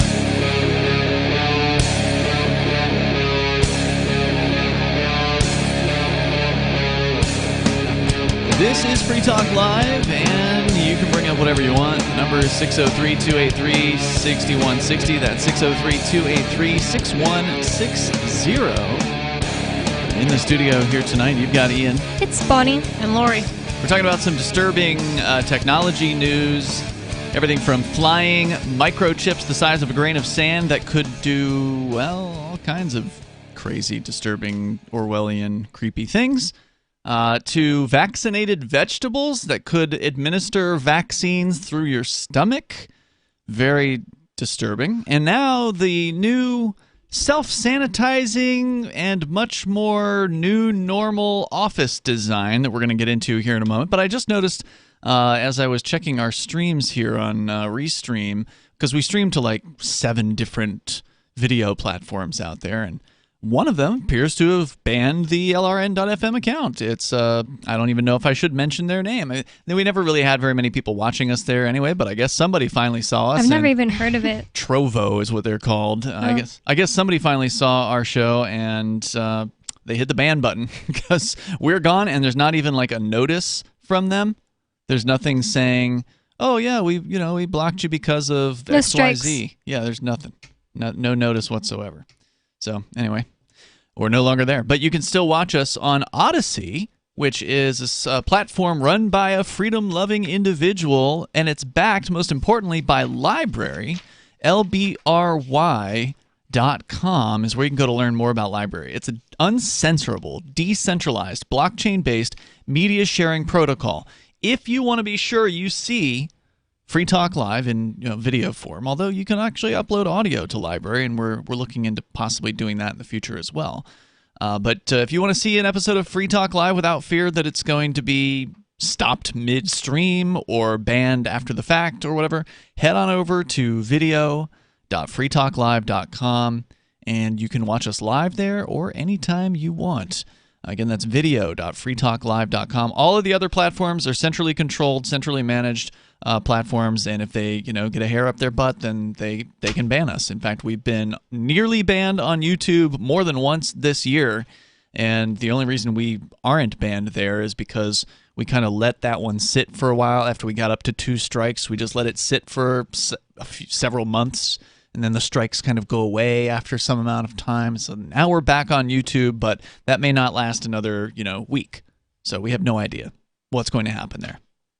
As long as they're trying to appease the government, they're going to continue to block shows like Free Talk Live. And Odyssey does not care to appease the government. In fact, the government of the United States, government gang, is attacking Odyssey. They're attacking LBRY. They have sent a lawsuit to them, the SEC, calling them a security. Well, calling their LBRY token. Correct.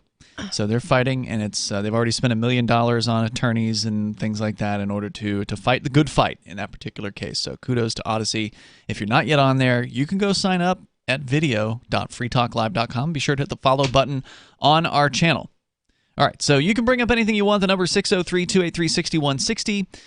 Here's the vision for the future. Now, this isn't just the vision for the future by this corporation. This place exists. It is in Bucharest, the capital of Romania, and it includes hands-free door handles, self-cleaning surfaces, antimicrobial paint, air monitoring display tools, UV light disinfection robots, and 135 other measures. They're calling this the new normal in office design, and they want, well, I'm sure, companies to spend big bucks adopting all this tech for their office building. Entering H3, a 5-story building in a western neighborhood of the Romanian capital, is like learning the steps to a new dance. This is, by the way, TheGuardian.com reporting. A flick of the wrist opens the door, and a red line marks the spot at which to stand from where a thermal body camera 2 meters away scans arrivals for signs of fever. Those who are green-lighted can follow the tracks to the self-clean lift, step on one of 2 footpads, and be transported through the building, safe, in the knowledge that a UV lighting disinfection system installed in the ventilation shafts is keeping them infection-free between floors. But I thought admitting that light can kill bacteria gets you canceled. What do you mean? They canceled Trump for that. Oh, I think it's because he said he wanted to shoot lasers into his body or whatever it was. What? Yeah. I don't remember that one. Yeah, he said, why don't we just beam UV light inside our bodies? And that's because that's how you get cancer. Okay, yeah, that's a bad plan. Yeah. But yeah, they have been, promoting UV tech. I remember seeing I think it was one of those rotating doors that you find in cities. What do you call this? They're cylindrical doors. There's a name for them. I have no idea. Rotating. Yeah. I don't know. Anyway, those doors, there was somebody who designed some sort of UV air filtering system for these doors and was out there trying to sell it to all these companies that want to make people feel safe. Anyway, going on. Anyone whose head flashes red on the screen, again, they're being scanned, right, coming in, is whisked away by a plastic-gloved immune steward into a nearby quarantine room, a glass box with a panic button and its own internal ventilation system shut off from the rest of the building. A virus killer apparatus on the wall, boasting 3 levels of fan strength, promises to remove anything nasty, such as pollutants, mold, or spores, in your microbiome, that may be infecting the air. What is the panic button for? I don't know. If you turn into a werewolf? If you are having an anxiety attack or something like that, as so many people say they have these days. Promises to remove anything nasty, such as these things, with a backup provided by a sanitizing UV light on the wall. This a view of the future may alarm some. Modeled on hospital technology, is this sanitized environment a place to which employees will want to return once the pandemic is considered sufficiently under control? In Romania, just as elsewhere in Europe, the majority of office workers were confined to home for much of the past 18 months. Surveys show many are nervous about the prospect of coming back. The point is to reassure them, says Gavin Bonner, one of the main coordinators behind the Immune Building Standard Project.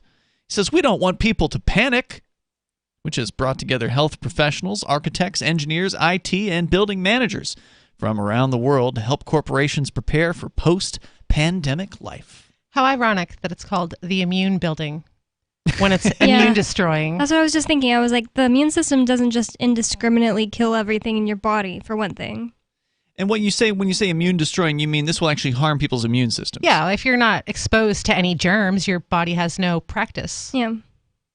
Yeah, and that's what people have been, they've been skeptical of this hand sanitizer for years before the COVID thing. Like, people have been saying, hey, don't use that hand sanitizer because it kills off, like, good stuff, too. Oh, yeah, right? And only the strongest bacteria survive.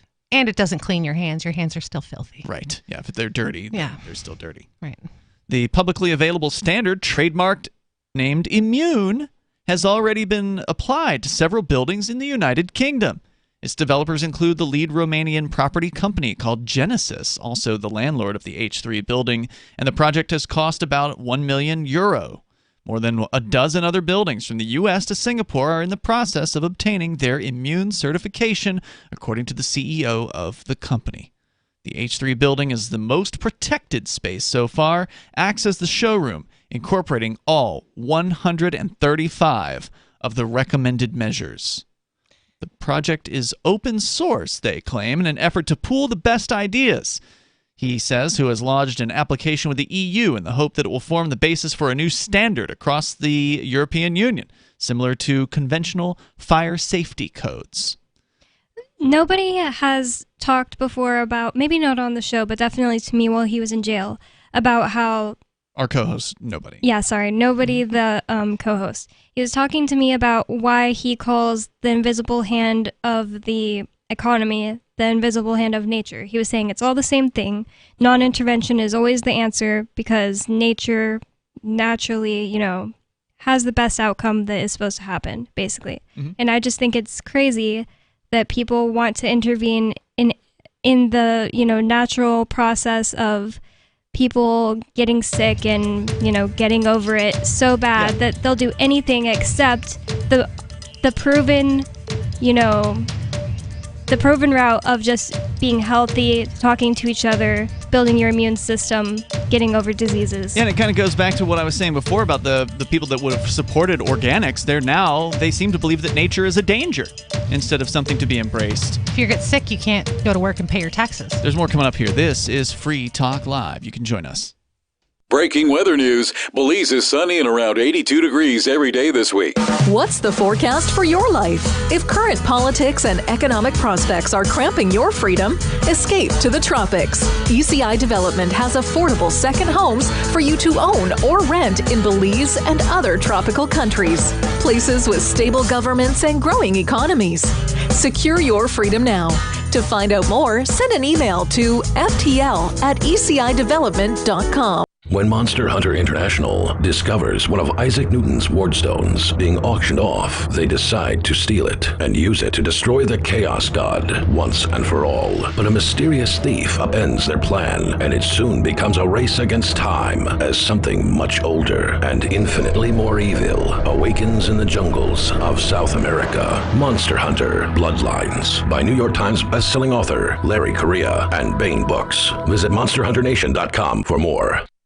Are you tired of governments murdering people around the world? Stop using their money. There is an alternative. Bitcoin is a stateless, free market, non-political currency. Bitcoin cannot be inflated or controlled by any government. By using their money, you are helping the state. Stop doing it. You have an incredible alternative available now. Learn it, use it, spread it. Get started with Bitcoin at bitcoin.com. That's bitcoin.com.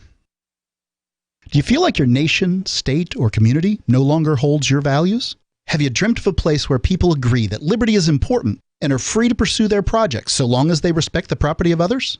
There are many people just like you that are discovering freeprivatecities.com. Their social media links are at the upper right of the page at freeprivatecities.com.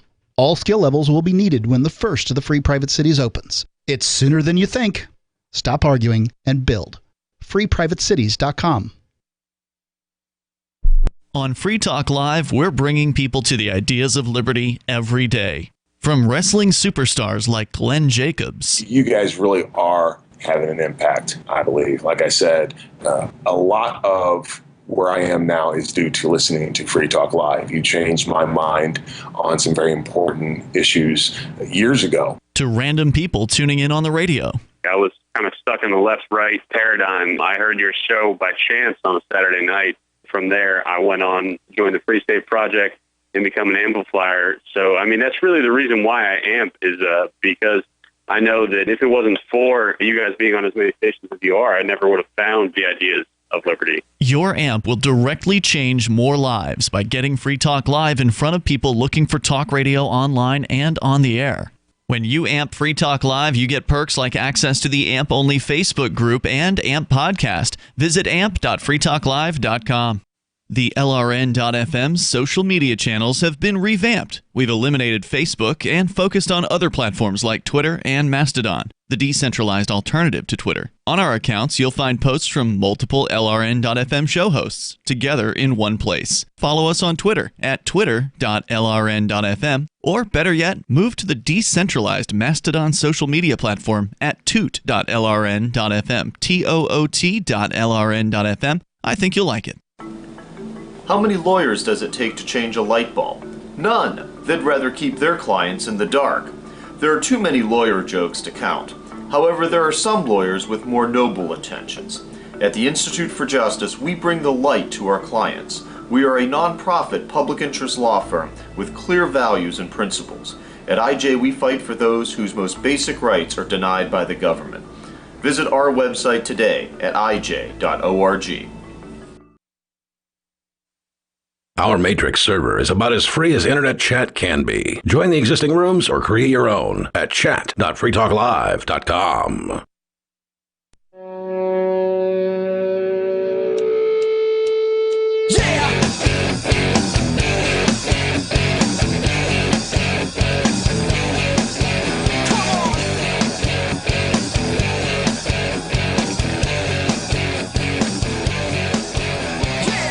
This is Free Talk Live, and you can bring up anything that you want here. Number 603-283-6160. That's 603-283-6160. In the studio with you, it's Ian. And Bonnie. And Lori. And definitely want to make sure you know about Bitcoin.com. That is a place to go to learn about cryptocurrency like Bitcoin and Bitcoin Cash. You can go there now and click on Get Started at the top of the page, and then you can read, or I think it's actually videos you can watch, about cryptocurrency. Get the basics down, because this stuff is not going away. It's likely going to become more popular over time, and so it would behoove you to take a little bit of time out of your busy schedule to learn the basics about crypto. Head over to Bitcoin.com and click Get Started to do that, or get the latest news headlines over at news.bitcoin.com. If you're old school crypto and you want to know what's going on in the world with crypto, head over to news.bitcoin.com. As we go to your phone calls and thoughts, we start out here with Bad Slave on the line in New Hampshire. You're on Free Talk Live. Go ahead, Bad Slave. Thank you, Ian and ladies. Go ahead. I just wanted to kind of chime in with the nature's biome that is part of our own individual systems and the world that surrounds us, that there is a wealth of symbiotic organisms that are keeping us alive, and to actually imagine that we could, eliminate all of that with this building and yeah, the idea that you'll be able to beat nature. And this came up earlier in the show where the designers of this new micro robot thing, I guess robot's not the right word, but this tiny little microchip that's going to be flying through the airs and possibly into your lungs and who knows where else, that they were literally bragging because they thought they've beaten nature. And that's the kind of that reminds me of like Jurassic Park. They thought they'd harnessed nature, and nope, didn't work out. By the way, they are looking to clone the woolly mammoth now. Did you guys hear about that? No. Yeah, that's like apparently in the process as we speak. I guess that's not as bad as a T-Rex, but still. That's the next creepy. step, though, right? If they can do the woolly mammoth, why wouldn't they do the T-Rex? Anyway, go ahead, Bad Slave. Well, I got to believe that if they could recreate the woolly mammoth, that's very interesting things could be learned from that operation. Seems no like doubt about it. Pretty huge. Yeah, No I'm not doubt about it. I'm not necessarily against the idea. And, No. the reality may be very, very different from the movies, but it's interesting that we're there now, to the point where this is a possibility and it will likely become real to have the woolly mammoth walking the earth again. I don't see how it wouldn't be, possible yet because we can already clone goats. Mm-hmm. So they just haven't done it yet. Right? They hadn't done it? I the thought they woolly had. mammoth. Oh, well, yeah, that's what I'm saying. Back to the biome business, people, they're just foolhardy to imagine what they're imagining, and I've never been in my life, one who worries about dropping something and picking it up right away and eating it. You know what I mean? I just, it's like that's part of the world that I live in. No doubt, there's a potential I could actually grab something that could harm me, but you're willing to take the risk. Sincerely doubt it. Is what you're saying? Yeah, particularly if it was a particularly enjoyable morsel. Anyway, there's some things that I'm gonna write off. Everybody's got their level that they're willing to accept, and what we're seeing happen globally is that people are getting more and more concerned with safety and more unwilling to take any sort of risk in their lives. And we saw this, and I've been critical of what I called like the childification of America, where, Lori, you're a mom, I'm sure you've seen this a lot, and thank you, Bad Slave, for the call tonight, where every corner is rounded off. Mm-hmm. Everybody's got a, not just a helmet, but a knee pad and an elbow pad and a, everything pad. And, there's no level of safety that is too much for some of these parents out there to raise their children. I mean, look, I get it. You don't want your kid to stick the fork in the, the socket, right? The power socket. Okay, so there's some basics that make sense, but they've gone really far with this, haven't they? Yeah, there's definitely a medium. You want them to be safe, but if you make them so scared of everything, they're not going to know how to grow up. Yeah. They're just going to remain children forever. And that's what happens to the adults now. There's no personal responsibility. There's no situational awareness. There's no logical thinking behind anything people do. Right. We literally have a nation full of children. Yeah. In fact, many of them are staying home with their parents. They're not moving out. They have no plans to move out. Of course, now with the economic situation, it's more difficult than ever. If they even did want to leave the nest, if you will, it's now more difficult than ever because, well, first of all, inflation's happening, so it's harder to kind of keep up with the Joneses, so to speak, because jobs, they're going to give people raises because they need to hire people, and it's hard to find people that are willing to work. So prices of wages are going up based on, the market demanding that. But at the same time, inflation's going crazy. And so even if you're making $12 an hour today, that may not actually be as good of a living as $10 an hour might have been just a few years ago. So I don't think it's just the younger generation, though. I think I saw it a lot with my parents and all my friends' parents right when COVID hit. Everybody was just like, oh, we have to do this. And me and a couple of my friends were just kind of like, my parents, I don't know, my parents just don't seem like my parents right now. What do you mean? Like, for example, my sister had a plane ticket to come see me in June. I lived in San Antonio and I was bored and alone. And because like everybody was, hibernating or whatever. And I just wanted her to come down for a week and hang out with me while I did Uber Eats or whatever. And she lives on a military base with my dad. My dad has a government job there. And the base came out with a rule. You can't go visit a hot spot. San Antonio was a hot spot, apparently. Okay. And this was June 2020, by the way. San Antonio is a hot spot, so she couldn't go visit a hot spot and come back without the entire family quarantining for 2 weeks. Wow. And so your parents wouldn't let it happen because they don't want to quarantine. Yeah, and I was just like, so why don't you just not tell the government where she's going? Like, they don't have to have her plane ticket. He's like, I already told them. And I was just like, why? Like, that was so unnecessary. She could have just been out in Tooele, Utah for a couple weeks. For all they knew. Yeah, for all they knew. Like, there was no, like, anyways, my dad just was like, I'm just being extra careful, not get in trouble, and I don't want to have to quarantine because I don't want to, miss 2 weeks of my job or whatever. I don't know how to explain it. It was just not like, nobody was acting like adults. They were acting like the government was this all-knowing monster. When you treat people treat people like children, don't be surprised when they act like children. 603-283-6160. You can join us.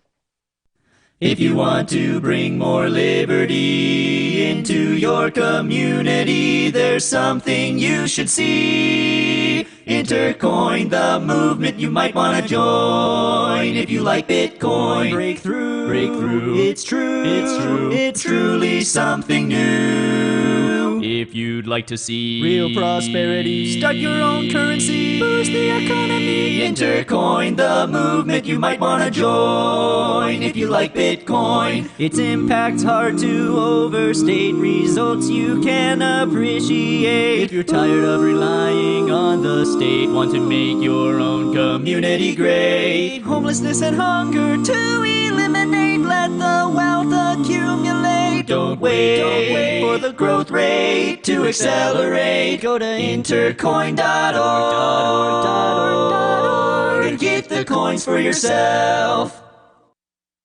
From Feature Story News in Washington, I'm Rebecca Foster. The United States and the European Union have announced a new vaccine partnership. The EU says the partnership will aim for a 70% global vaccination rate by 2022 to coincide with the next UN General Assembly. FSN's Lucy Hoff has more. Western nations had come under criticism from the World Health Organization for failing to tackle the issue of vaccine inequity, which had been described by the WHO Director General as a moral catastrophe.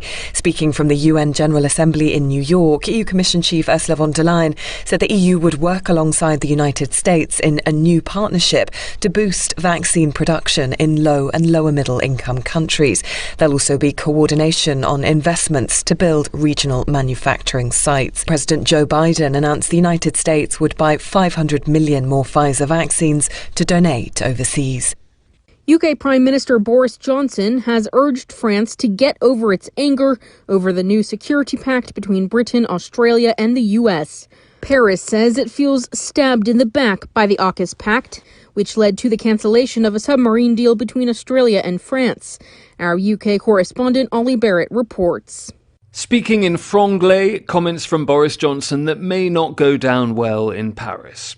I just think it's time for some of our dearest friends around the world to prenez un grip about all this, and donnez-moi un break, because this is fundamentally a great step forward for global security. He's been speaking in the US after talks with President Joe Biden, insisting the AUKUS pact is not designed to shoulder anybody out. Boris Johnson claims it's a deal that's good for the world and in particular the Indo-Pacific region.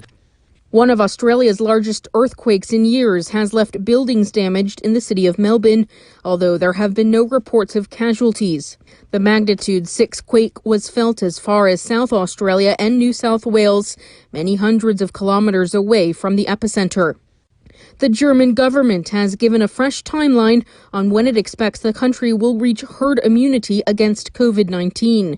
The country's health minister said the virus will continue to circulate throughout the winter before starting to subside next year. Trent Murray reports from Berlin. The COVID-19 pandemic is likely to last at least another 6 months in Germany, according to the country's health minister. Jens Spahn said the way things stand, Germany was likely to reach herd immunity by the spring of 2022. He stressed that the safest way was through the country's vaccination drive. He also said that that timeline depended on the presence of any variants that could evade the current crop of vaccines being used.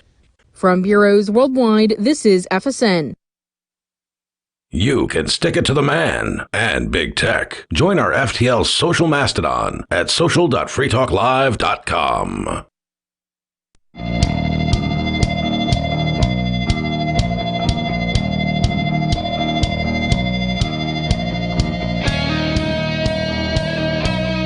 It's Free Talk Live. You can join us here if you want.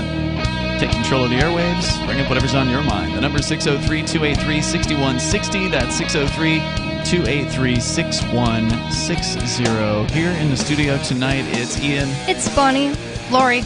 So we were talking about this new, what one company wants to become the standard for you're building a new building in Europe or in the United States or wherever. It's coming out in Europe, it looks. Or they're pushing it in Europe to some extent. It hasn't been adopted as mandatory yet, but it will include 135 different recommended sanitation immunization technologies, various different things from body scanners to see if you've got a fever, automated cleaning, self-cleaning surfaces, antimicrobial paint, air monitoring display tools, UV light disinfection robots, and dozens and dozens and dozens of other measures.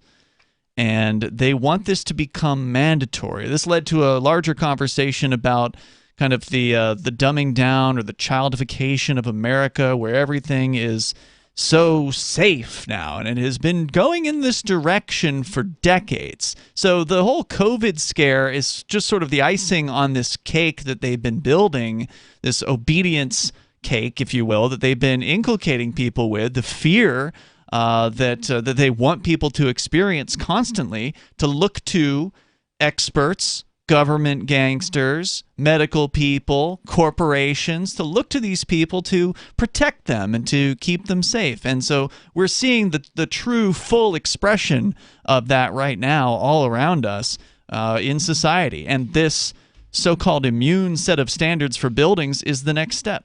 So people think COVID is scary, right? What is the death rate of COVID? Less than 1%?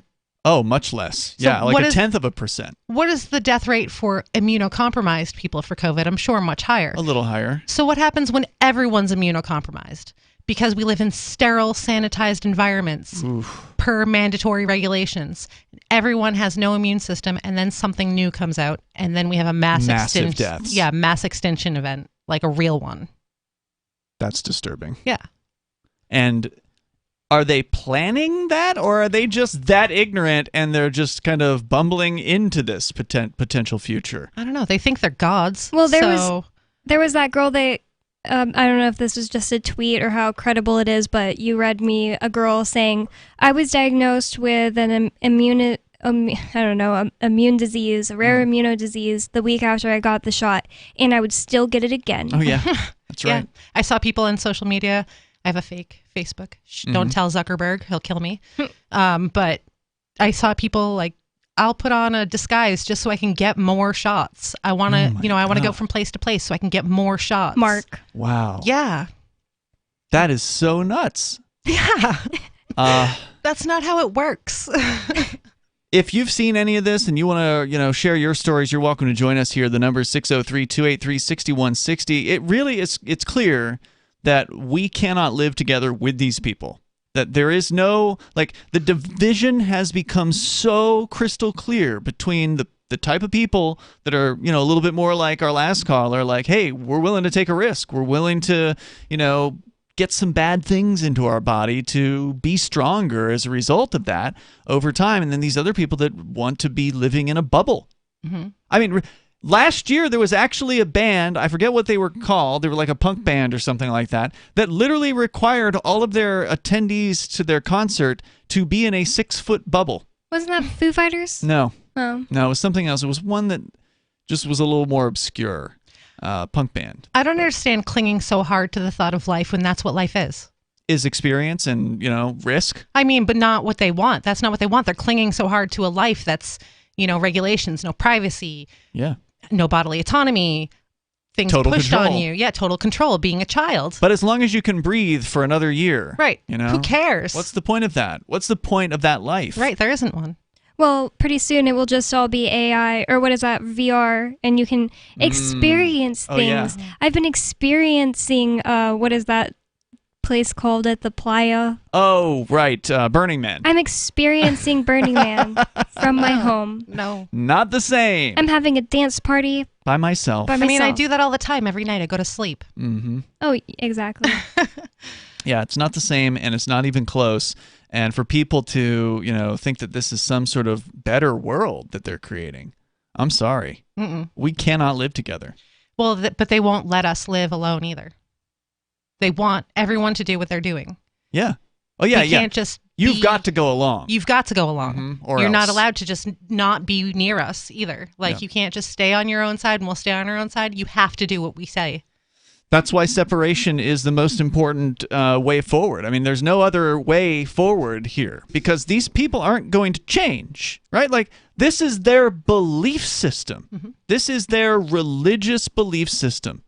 And many of them are a-religious. Many of them are atheists. If you were to ask them and say, do you believe in God? They would say no. But then they go on and they worship the medical authoritarian state. And they do everything a man in a lab coat tells them to do. Or a man with a fancy hat or a fancy suit that they happen to have voted for or whatever tells them to do. Because remember, there's a lot of these people who are taking the vaccine willingly who said previously, and there's a Twitter account called Defiant L's that keeps pointing this out over and over again because they made public statements, these people.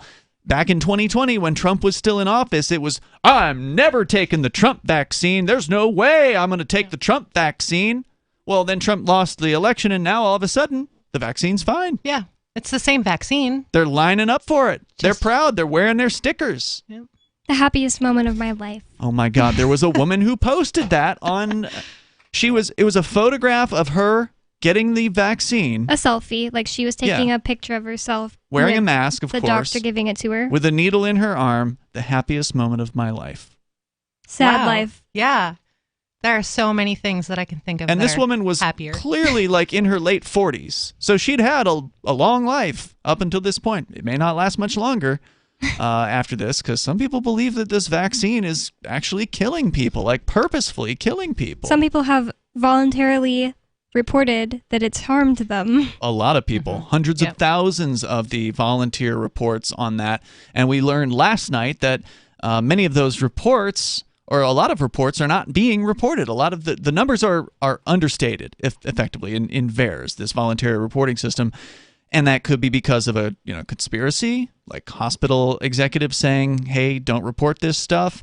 So like the orders from the executives. And it could just simply be because nurses are, busy with patients and they're like, I don't want to spend a half an hour filling out that report. One nurse said it takes a half an hour to fill out one of these VAERS reports. And they're just like, how do I have time for this? Yeah, and you're getting 10 a night. How are you supposed to do that? That makes me believe a lot less that it's possible that there are hundreds of thousands of fake reports. Like, who's going to spend that much time? Hundreds of thousands times 30 minutes. But Nikki, I don't know if she thinks our co-host Nikki. Yes, Nikki, I don't know if she thinks it's a conspiracy or what, but she's been saying since the beginning that there's patients with cases all the time where they have some kind of a blood clot, a stroke for the first time, have to get their arm amputated and they're 20 years old because of a blood clot type of thing, and they recently got the shot. Stuff that shouldn't be happening to those people. Nobody reports it as a vaccine injury.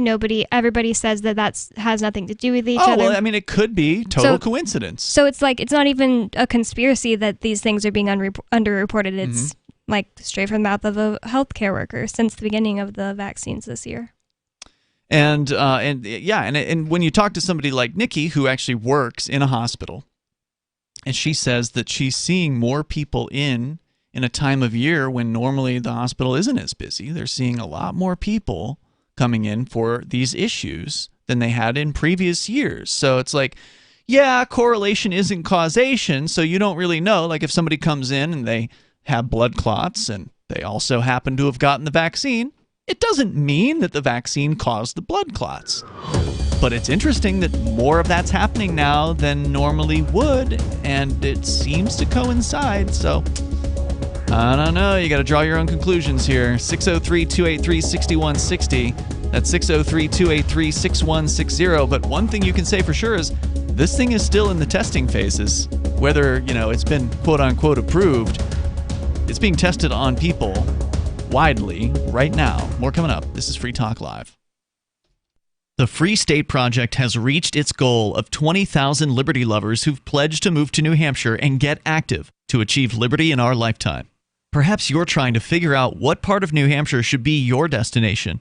If so, consider Keene. You'll find more than 150 reasons to move to Keene at move.freekeene.com. Keene is famous for its historic, publicity-generating activism, as well as being the liberty media capital of the world. It's home to freekeene.com, New Hampshire's destination for liberty activism, news, and opinion. For years, we've been compiling over 150 reasons to move to Keene at move.freekeene.com, where you'll learn about some of what's happening here and what makes Keene a great place to live. If you love liberty, you'll probably enjoy anywhere you end up in the Shire. But do your due diligence first. Please visit move.freekeene.com for the full list of over 150 reasons to move to Keene. That's move.freekeene.com. I'm crazy about My Magic Mud. This is the most important oral care product created this millennium, and I'm not kidding. We all have different opinions on politics and issues, but we all have mouths. And I want yours to be as clean as possible, with teeth as bright as they were meant to be. I will never be without My Magic Mud. It's a little surprising, but man, does it work. If you only listen to one thing I say ever, go to mymagicmud.com and get 20% off with code FTL. mymagicmud.com, code FTL. There are lots of ways to listen to Free Talk Live. Our podcast has been around since podcasts began, and now the FTL feed is loaded with content besides our full show archives. Did you know that we make it easy for you to customize your podcast subscriptions? We have different feeds, one that includes only our full shows, one with just the Daily Digest, and our main feed that includes everything. You decide what you listen to. It's quick and easy to customize your feeds at feeds.freetalklive.com. That's feeds.freetalklive.com. This is Michael Dean from the Freedom Fiends. I've run websites since 1996 and have used over a dozen web hosts in that time. AgristHosting.com is the only one that hasn't broken my heart. Agrist Hosting's uptime and service is stellar, and their DDoS mitigation is the best I've seen. That's important because if you tell the truth in this world, you'll ruffle feathers. And some people will try dirty tricks to silence your voice. No matter what the haters hit us with, Agrist Hosting keeps our websites online. If you have a mission-critical commercial presence or a world-changing activism site, you cannot tolerate any skullduggery. So go with agristhosting.com. Have a WordPress or blog site, but you're not satisfied with performance or uptime? Or just want raw hosting? Want to pay with Bitcoin? Agrist Hosting specializes in high-performance hosting with personalized service. Go to agristhosting.com and click on the button that says Get Hosted. That's agristhosting.com.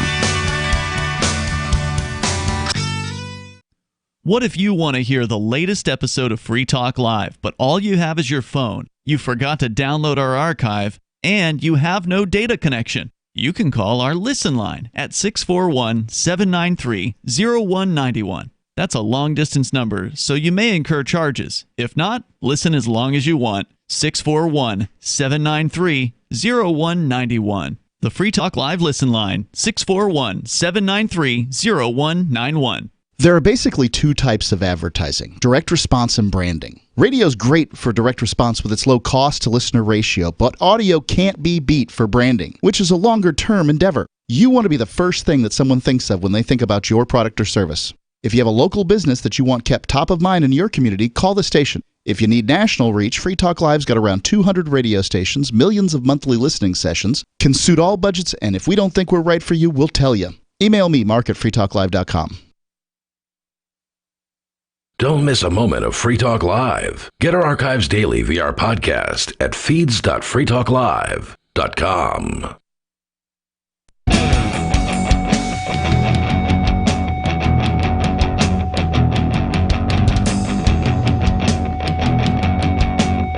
Free Talk Live. You can join us. The number is 603-283-6160. That's 603-283-6160. In the studio tonight, it's Ian. It's Bonnie. And Lori. We're talking about the obsession that people have with safety these days and how it is that people like us just can't live with people that are the obsessed with safety. I'm sorry, I don't want to live with these people. They are not like us. They are so afraid of taking risks. And as you were pointing out earlier, Lori, life is about taking risks. I'm terrified to fly. I still fly. I've done it.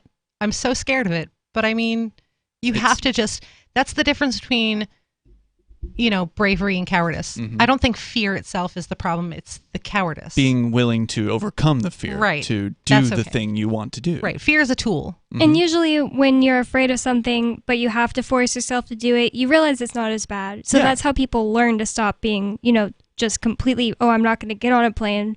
They get on it and they're like, I survived. Yeah, I'm still afraid of flying. And it feels good. It feels good when you overcome fear, right? Like when you've accomplished a thing that you've never accomplished before. And now you've got a whole society full of people that are afraid to even leave their homes. So now, and there's more to this Guardian story that we started earlier in the show, and I want to continue it. It's about this new building standard. Well, they want it to be the standard. This company that is trademarking this thing that they're saying is open source. It's called Immune, and it involves 135 various different measures, technological cleaning, self-cleaning surfaces, antimicrobial paint, UV light disinfection robots, and on and on and on, that is employed at a building that they have in Bucharest, Romania, which is their showpiece building, right? Like this has all 135 things, and they want the European Union to adopt this in the same way that governments all around the planet have adopted fire safety codes. So, if you're building a new building in a place, unless you want the government gang to come in with men with guns and stop you from building the building, you have to do it to whatever their arbitrary code system is. And so the fire codes are part of that. They want this immune system with all these cleaning mandate, technological scannings and everything to be the standard. They want every new building to be outfitted with this stuff, which of course is the same sort of corporatism that we're used to, right? Like people don't see that. The people will only see, that's great. It's going to be about safety. Well, it's also going to be about putting a ton of money into the pockets of whatever corporations are making these new safety measures. Right. Nikki was, kind of, fine. I mean, I'm not on the same topic, but just a little different track my brain is going on. Nikki was talking about the other day, there was this big outrage because Instagram completely just shut off the hashtag natural immunity. They did, yeah. So if you try to go onto that hashtag, you can't see anything. Have you checked it to verify that? Yeah, because my cousin posted about it. And so that is true. And I just keep hearing you saying immune system, immune building. I think a lot of things, this might be kind of a conspiracy, that get into the news are just a way to funnel Google searches. If you're Googling immune building right now, this immune building might pop up. Sure. I just think that, this is more disinformation. Who knows if this is actually even going to take off or if this is just a news story? Well, if they can get this, that's the thing. If they can get the European Union to mandate this, it'll take off. And this goes counter to, I think, the point you were making earlier about markets, being a thing that naturally happens. You talk about the Church of the Invisible Hand and how the invisible hand moves on its own volition. It's the hand of the marketplace. People make choices in the market and a thing succeeds because of that. Well, governments can be used by corporations to force a product on people, and then it's a quote-unquote success. Right. Even though a person creating a new building may not have wanted to implement these measures. If this company gets its way and the European Union says, of course we want to keep people safe. Yep, we're going to greenlight this. And then all of a sudden, it may not be that you have to do all 135 measures, but you may have to do 15% or 20% or whatever. There'll be some sort of mandate that they push down on all business owners. I'm sure it will cost way more than just a regular building, so it will keep people from building. It'll keep people from starting businesses. Sure, and Europe loves preventing people from building new things. I mean, they don't... There's all kinds of government rules there. I'm sure it'll be under the guise of we want people to be safe, but it really is just lobbyists' money in politicians' pockets. They're all bought and sold. Government's bought and sold every day. Yep, and so this forces, and the same thing's been happening for years with, if you want to go and open a restaurant, for instance, in most cities with a quote unquote, health code or restaurant regulations or whatever, they're going to tell you, oh, well, you can't just run a restaurant out of your home. You have to have a $200,000 vent hood installed, over your oven or your stovetop or whatever. And there's all kinds of mandates that make opening a restaurant a much more expensive task than it should otherwise be. Right. Like somebody who's an entrepreneur who doesn't have a lot of money should be able to open a restaurant in their own home. If they're willing to have people into their home and turn, a room into a dining room or whatever, and they got the room for it and they're willing to do it, and people are willing to go eat to there. it. Yeah, exactly. If you're not willing to, then don't. Like liquor licenses. There's only so many liquor licenses, and you have to get approved for one. But I can just go to the store and buy liquor and drink it in my own house. So why? Why is there only so many liquor licenses? Because of control. And so this is just all about funneling money into these companies. But let me go on with this story here from The Guardian about this building, about this technology.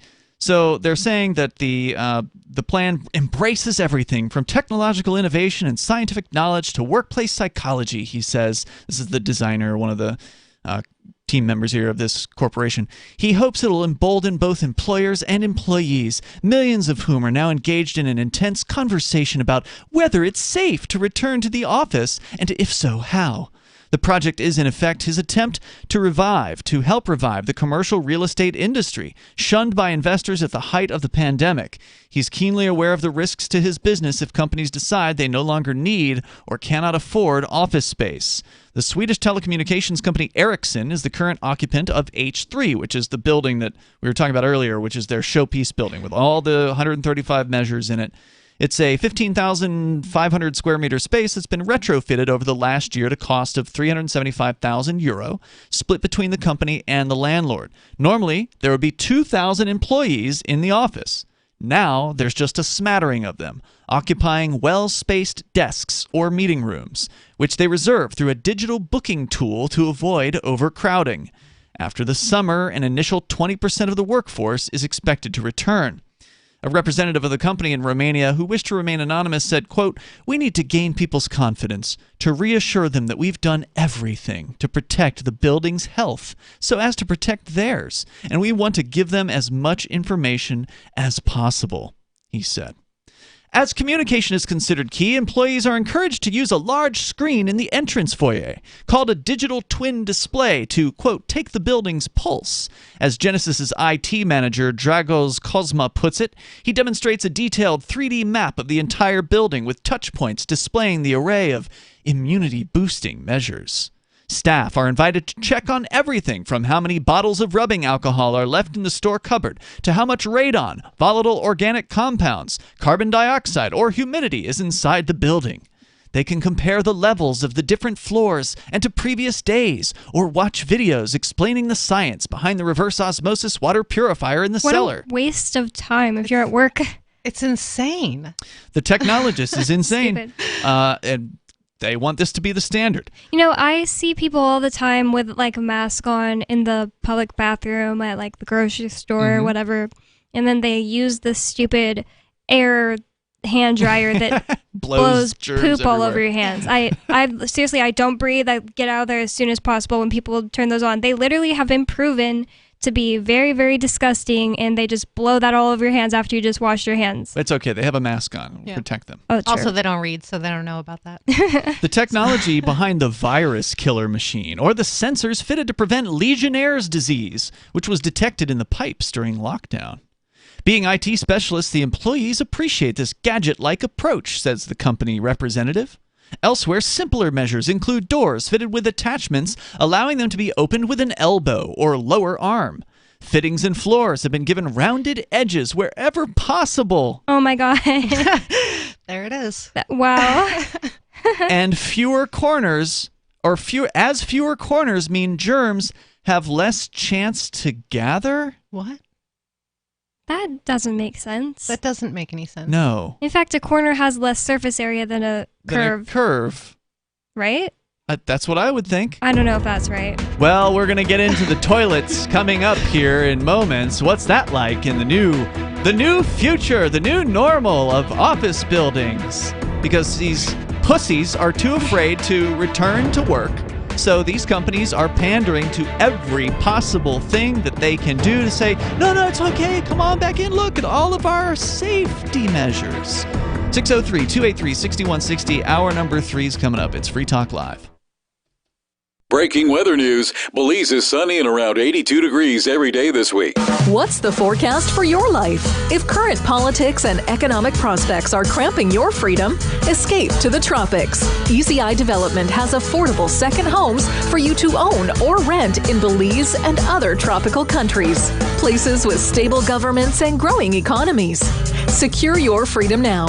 To find out more, send an email to ftl@ecidevelopment.com. After a devastating war, the alien visitors were driven back, and their willing human collaborators were left behind to face the music. When Emma Jean Anderson's ex-lover springs her from prison, Nathan Foster and his 14-year-old nephew Ben are tasked with bringing the pair to justice. An easy enough job until they discover something is inside Emma Jean, and the fate of the planet hangs in the balance. The Family Business by Mike Coopery from BaneBooks.com. Looking for a great real estate investment? Consider New Hampshire, which is ground zero for the Liberty Movement. Your first call should be to Mark Worden from Porcupine Real Estate. He's more than just a real estate agent. He's your New Hampshire concierge. Where are the best places to live? Do you want farm, city, the burbs, or forest? Do you want a duplex or multifamily building so that renters pay your mortgage? There are homes in all price ranges in New Hampshire, and Mark can help with financing too. Invest in liberty and property. Mark Worden can help. PorcupineRealestate.com. Tired of cancel culture? Sick of mega tech corporations holding an axe over your head? Join the LRN.FM Matrix chat server. It's self-hosted, so no one else can tell us what to do or say. Don't like the existing channels? You can make your own. You can even connect into some of our channels from other Matrix servers. It's federated. For the full LRN.FM Matrix experience, though, you should join our server via the step-by-step instructions at chat.lrn.fm. Chat.lrn.fm. You're listening to the live edition of Free Talk Live. Hour number 3 is next after the news here on the Liberty Radio Network at LRN.FM. From Feature Story News in Washington, I'm Rebecca Foster. The United States and the European Union have announced a new vaccine partnership. The EU says the partnership will aim for a 70% global vaccination rate by 2022 to coincide with the next UN General Assembly. FSN's Lucy Hoff has more. Western nations had come under criticism from the World Health Organization for failing to tackle the issue of vaccine inequity, which had been described by the WHO Director General as a moral catastrophe. Speaking from the UN General Assembly in New York, EU Commission Chief Ursula von der Leyen said the EU would work alongside the United States in a new partnership to boost vaccine production in low and lower middle income countries. There'll also be coordination on investments to build regional manufacturing sites. President Joe Biden announced the United States with 100 million more Pfizer vaccines to donate overseas. UK Prime Minister Boris Johnson has urged France to get over its anger over the new security pact between Britain, Australia, and the US. Paris says it feels stabbed in the back by the AUKUS pact, which led to the cancellation of a submarine deal between Australia and France. Our UK correspondent Ollie Barrett reports. Speaking in franglais, comments from Boris Johnson that may not go down well in Paris. I just think it's time for some of our dearest friends around the world to prenez un grip about all this, and donnez-moi un break, because this is fundamentally a great step forward for global security. He's been speaking in the US after talks with President Joe Biden, insisting the AUKUS pact is not designed to shoulder anybody out. Boris Johnson claims it's a deal that's good for the world and in particular the Indo-Pacific region. One of Australia's largest earthquakes in years has left buildings damaged in the city of Melbourne, although there have been no reports of casualties. The magnitude 6 quake was felt as far as South Australia and New South Wales, many hundreds of kilometres away from the epicenter. The German government has given a fresh timeline on when it expects the country will reach herd immunity against COVID-19. The country's health minister said the virus will continue to circulate throughout the winter before starting to subside next year. Trent Murray reports from Berlin. The COVID-19 pandemic is likely to last at least another 6 months in Germany, according to the country's health minister. Jens Spahn said the way things stand, Germany was likely to reach herd immunity by the spring of 2022. He stressed that the safest way was through the country's vaccination drive. He also said that that timeline depended on the presence of any variants that could evade the current crop of vaccines being used. From bureaus worldwide, this is FSN. With FSN Spotlight, I'm Simon Marks, looking in more detail today at the announcement by the Biden administration earlier this week that it's going to end the travel ban that for a year and a half has prevented people from more than 30 countries from visiting the United States and caused fury in the UK, Europe and elsewhere. In November, America's doors will be open once again, said the White House on Monday. Lisa Mino is travel editor for The Sun newspaper in Britain. To UK travel, it's hugely important. 5 million Brits go to America every year. That's pre-pandemic, obviously. And we were losing about £23 million a day in terms of business with not having that link there. Brits unable to go to the States. Obviously, we changed America onto the amber list earlier on in the summer. And the idea was that we hoped it would be a sort of reciprocal thing at the time. But it's taken the Americans slightly longer to recognise the fact that they want to open up to the rest of the world. But there are still enormous questions about precisely how the policy will be implemented. The White House could not say on Monday how the US will define the requirement for travellers to be fully vaccinated against COVID-19. What will happen, for example, to children who may have had only one jab? And which vaccines will America recognise? That question has not yet been answered either. The details will be important and presumably unveiled in the next few weeks. With FSN Spotlight, I'm Simon Marks. And the top news again. The US and the EU have announced a new vaccine partnership aiming for a 70% global vaccination rate within the next year. UK Prime Minister Boris Johnson has urged France to get over its anger over the new security pact between Britain, Australia and the US. And one of Australia's largest earthquakes in years has left buildings damaged in the city of Melbourne. And that's the latest feature story news. Rebecca Foster reporting. The chimpanzee spends most of its day in the jungle, carelessly swinging from tree to tree and picking mites off itself, instead of building shelter and teaching itself how to read. This chimp is named Bolo, and researchers at Duke University have shown that he can solve three-dimensional logic puzzles. An impressive feat indeed, until you learn that human children as young as 3 are also able to solve the puzzle. Even a mentally handicapped human is capable of verbal speech, something no chimpanzee has ever been able to accomplish, despite working vocal cords capable of howling in irritation after soiling itself. Chimps have been observed using tools, but their tools are little more than sticks. Even driving and preparing pancakes, tasks we leave to the stupidest, least educated humans, lay beyond the capabilities of the chimp. This is the Onion News Network.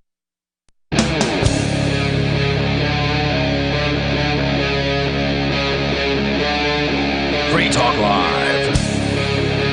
This is Free Talk Live. We're kicking off the third hour of the program. The phones are open, as always, for you. If you want to join us here at 603-283-6160. In the studio tonight, it's Ian. It's Bonnie. And Lori. We're telling you about this insane building that the creators of this technology want to force down every builder's throat, which is to say 135 different testing / cleaning / immunity solutions. Features, solutions, whatever they're marketing this as. They want to mandate it. They want the European Union to tell everybody that this has to go in their brand new buildings. And I suspect they would like to incentivize them to retrofit because they're the building that they have that is their showpiece that has all 135 measures in it wasn't built from the ground up with those measures. They spent almost €500,000, under 400,000 euros, to retrofit the Ericsson building in Romania. So buildings are already equipped with radon detectors, carbon monoxide detectors, smoke detectors. Why do you need a panel that you can go into work and check to see the levels of all these things? Do people, the normal person, even understand what the appropriate levels of these random gases are? Well, they want other things to be able to be checked. Volatile organic compounds. What is that exactly? That's like paint fumes and things like that, VOCs. Like when you see low VOC paint. Stuff like that. They want all of the things to be able to be checked. They want all of the data. They want all of the technology, and there's a huge cost to this.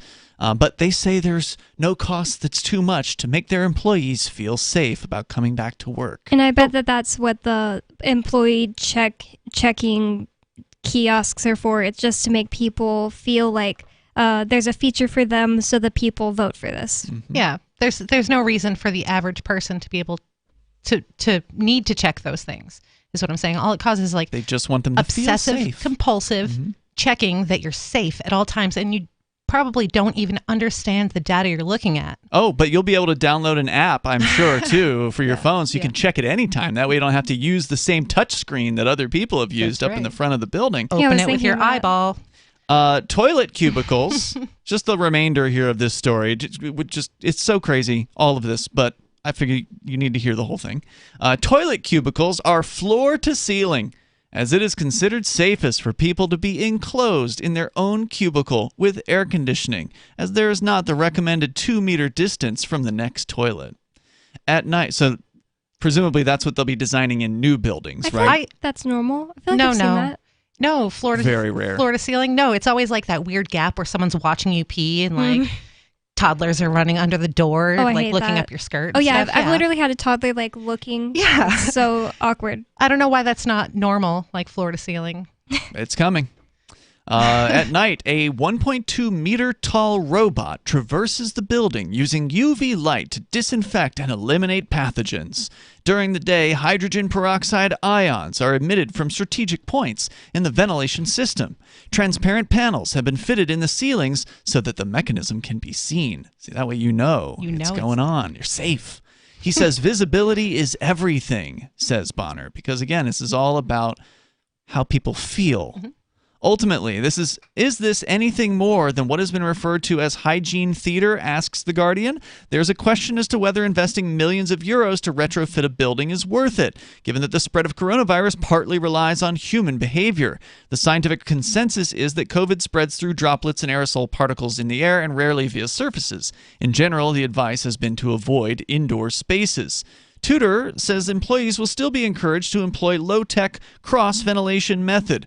Put plainly, regularly opening windows. But at his office in Cotroceni, a painstakingly restored former royal residence in Bucharest, Tudor, who's an aircraft engineer before he went into property and amassed 150,000 square meters of office space in Romania, argues that this is far more than theatrics. He frames his concept of a, quote, healthy building, unquote, as the next logical step in the history of adapting architecture to dangers. First, there were roof and walls, he says. Later came seismic and fire codes. And now, more recently, measures to tackle pollution and make buildings more sustainable. Now, in the era... This is just as important as a roof and walls. That's what he's saying. In the era of a pandemic, it's time to make them adapt to that and to other far from outlandish threats, whether bacteriological or toxological. It's not going to be enough just to move the desks further apart. So, this is coming, and there's no reason why this guy will not be successful, especially in Europe, with forcing this down the throats of building code bureaucrats, right? Because if the bureaucrats are against this, then they're against, they're in favor of COVID, right? Like if you're against this, you want people to be sick. Yeah, you hate safety. Yeah. You love disease. So it's going to be it's just like, it's going to be so easy. I don't know how long it's going to be, but you're going to start seeing this more often, I suspect. It's gross. If people are really as scared as this guy is saying that they are. If they're as scared as the Ericsson spokesman here is saying, well, our employees are afraid to come back to work. We want them to come back to work, so we have to do these things. I mean, even if they're not that scared, they'll tell you that they're that scared because they don't want to come back to work. This. No.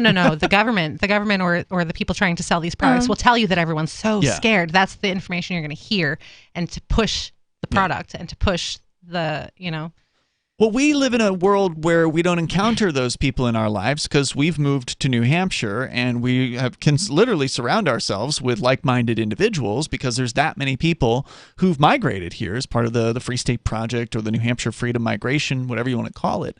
But a lot of people do live in these cities still, and they are like people who believe in liberty that are still in places like this are getting very frustrated. They're feeling very alone. They've had their, quote, friends oust them from friendships, which they're not really your friends if they, if you've changed, you don't agree on a thing and now you're not a friend, with that person. It probably wasn't a real friendship in the first place, which is convenience for that person.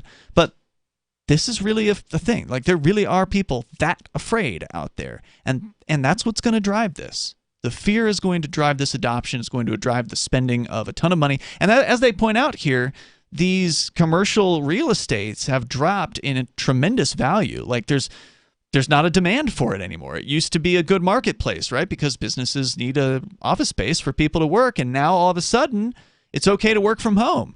And so businesses, I remember one of the earliest stories we talked about last year was, I think it was Pinterest, which is a tech company, right? They post pictures online. They were about to sign like a lease, a multi-million-dollar lease on some piece of property in, I don't know, Arizona or California or whatever. It was San Francisco. Yeah. And they canceled. They were like under contract basically in the initial phase, and they paid the like $9 million cancellation fee rather than go forward with the lease, rather than go forward with moving in and doing all the things that they would do to take over this property. And so the company got a nice cancellation fee out of it, but have they actually filled the space with anybody since then? I doubt it. Right. Isn't production up with people being home? At the workplace, you mean? Yeah, like productivity. People are being more productive? Yeah, people are being more productive at home. I don't know. That's a good question. I read a story that said that people were being more productive working from home. You certainly don't have to spend 2 hours driving. Right, there's no commute. So that's a benefit. You can go back to your work when you're feeling productive instead of being forced to sit there and do it when you're not feeling productive. I mean, there's definitely no doubt that there have been sort of these unexpected benefits from the things that have been forced upon people. Suddenly, people are realizing homeschooling isn't impossible. And that's a big one. There's no doubt about that. If they're allowed to work from home, then homeschooling seems like a greater, like you said, potential or something that they can actually accomplish or they can afford to do. Yeah. They can afford to spend the time on it. Families are actually spending time together. Yeah, well, maybe. Yeah, maybe they hate it. Maybe they hate it. Maybe it's going to make people break up who otherwise wouldn't have broken up. But, well, I mean, maybe you shouldn't have been together. Yeah, that's probably true. So yeah, I mean, there definitely are some benefits that are accruing, but overall, this has been an absolute disaster. And it's not going to get any better. In fact, some of our chatters are pointing out in the chat rooms over at chat.freetalklive.com, winter's coming. And they've got plans, Australia is likely the plan for here. It's wintertime in Australia, or it's coming to the end of winter, and it's coming soon here. And so we're going to see likely more restrictions, more crackdowns, more mandates. I hope I'm wrong about that. More coming up here in moments. 603-283-6160. It's Free Talk Live. Are you tired of governments around the world killing innocent people? Stop using their money. There is an alternative. Bitcoin is a stateless, free market, non-political currency. Bitcoin is money that cannot be inflated or controlled by any state. By continuing to use their money, you're perpetuating the killing. Stop doing it. You have an incredible alternative available to you now. Learn it, use it, spread it. Get started with Bitcoin at Bitcoin.com. It's Bitcoin.com. Do you feel like your nation, state, or community no longer holds your values? Have you dreamt of a place where people agree that liberty is important and are free to pursue their projects so long as they respect the property of others? There are many people just like you that are discovering freeprivatecities.com. Their social media links are at the upper right of the page at freeprivatecities.com. All skill levels will be needed when the first of the free private cities opens. It's sooner than you think. Stop arguing and build. freeprivatecities.com. Breaking weather news. Belize is sunny and around 82 degrees every day this week. What's the forecast for your life? If current politics and economic prospects are cramping your freedom, escape to the tropics. ECI Development has affordable second homes for you to own or rent in Belize and other tropical countries. Places with stable governments and growing economies. Secure your freedom now.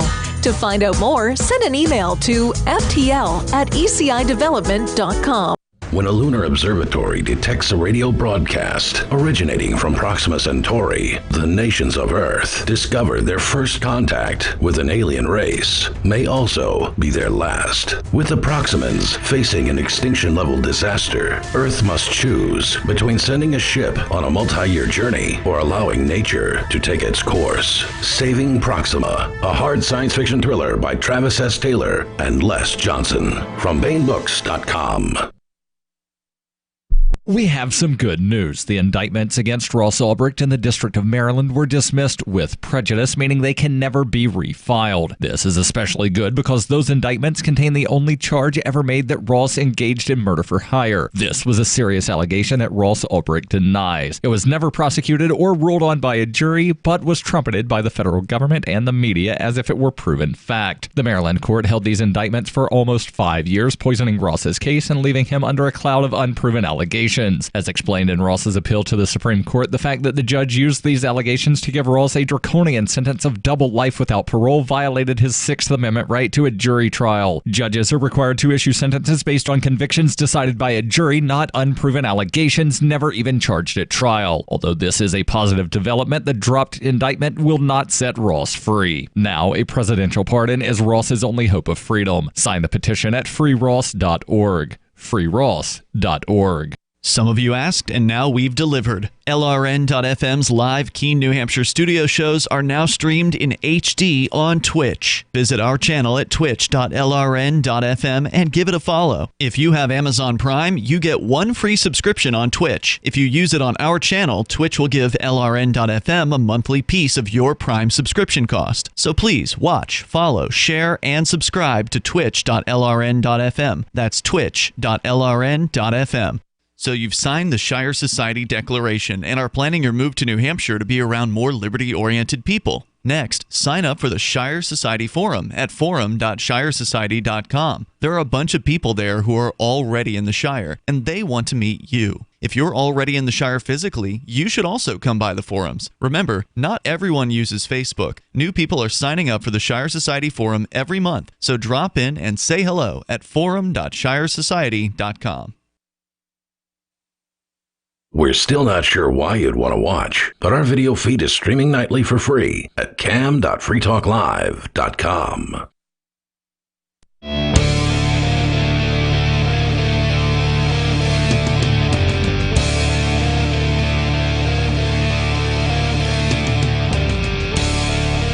This is Free Talk Live. The number is 603-283-6160. We'll go back to the phones here in just a moment.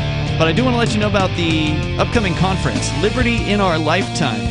Not only is the early bird ticket price over, but the event at this point is sold out in person. So if you were wanting to go in person, sorry, you can't. Unless you can find, a scalper or something like that. But it's harder than ever, of course, to travel internationally due to all the stupid COVID nonsense that people are, mandating out there. So the good news is you can still attend the event on their virtual attendees. So you get a virtual ticket over at lifetimeliberty.com to the Liberty in Our Lifetime event. It's, I believe, the first time that it's happening.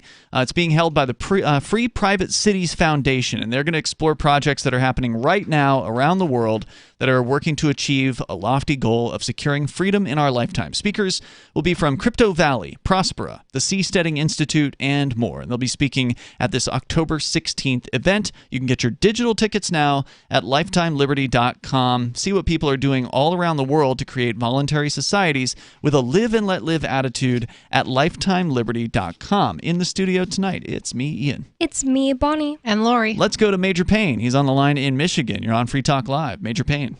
Hey, Ian, thank you. Hi. What's on your mind, dude? Yeah, I've just been apprised this evening. I was listening to an earlier talk show. There was a professor from a university in Florida that was busted with iced up multiple DNAs from America, taking them to China. And upon a little further, this guy that did the interview was, I believe, the Secretary of the State of Florida. And he was blowing some holy smoke up the skirts, dude. It was China is so deep in us. This recollects me to a thought I heard, or a thing I heard from I reckon who Beijing is now calling some young hung. Okay, hold on. Let the cat out of the bag. I don't want to talk about whatever joke that was. But what is it that is supposedly the reason why? What is it that is supposedly the reason why someone would need to take DNA to China? Because they're trying to do further research on how to kill us with this Wuhan. But can't they just take one of their Uyghur prisoners and use their DNA? They have plenty of people in China. And are you suggesting that the United States, people of the United States, are somehow significantly different human beings that they would need to have DNA from? China is trying to consume the world without firing a shot, and they're trying to do it all genetically. It's scarier than hell. I don't know what you mean by that. Well, they have, okay, so the Wuhan flu supposedly came upon our shores in the spring or summer of 2020, right?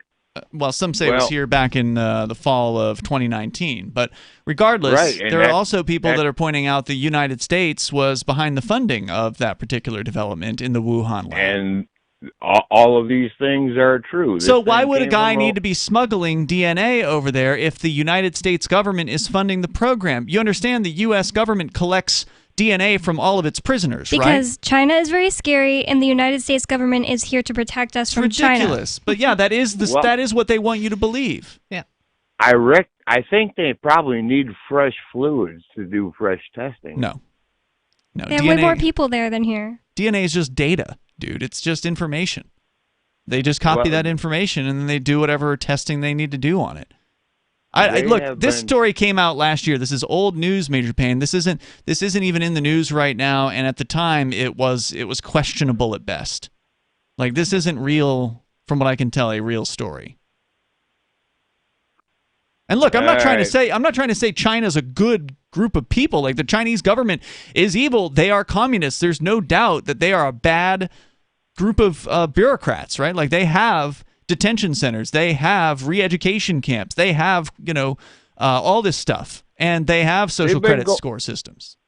They've been going all around the world, every country you can think of, any place there's a precious metal or any kind of geological thing they can dispute or resource. They will they'll make a deal with the local populace, and they will develop this whole thing, this whole city, but all of the people that they bring into work are Chinese. Yeah, there are Chinese funded cities in parts of Africa, from what I understand, and so yeah, that much is true. Thank you for the call, Major Payne. I definitely appreciate it. But as far as getting DNA, that's trivial. Yeah. I mean, if China wanted to, they could require, and I don't know, I've never been to China, right? But Americans travel to China. They go there for vacation. And I guarantee you, if one of the steps that you had to go through to pass through Chinese customs was, we just need to take your mouth swab, open up. All they would have to do... 99.9% of people would say, All they would have to do is start a 23andMe company from China. Sure. And then everyone would just mail them their DNA. Yeah. Yeah. That's not hard. It is a trivial matter to get somebody's DNA today. Mm-hmm. Trivial. Yeah, people pass it out. Yeah, especially look, when I went into jail just a few months ago, it was a requirement that I give my DNA to these people. And now they already had it from some previous visit to the police. So, I mean, I'm on file.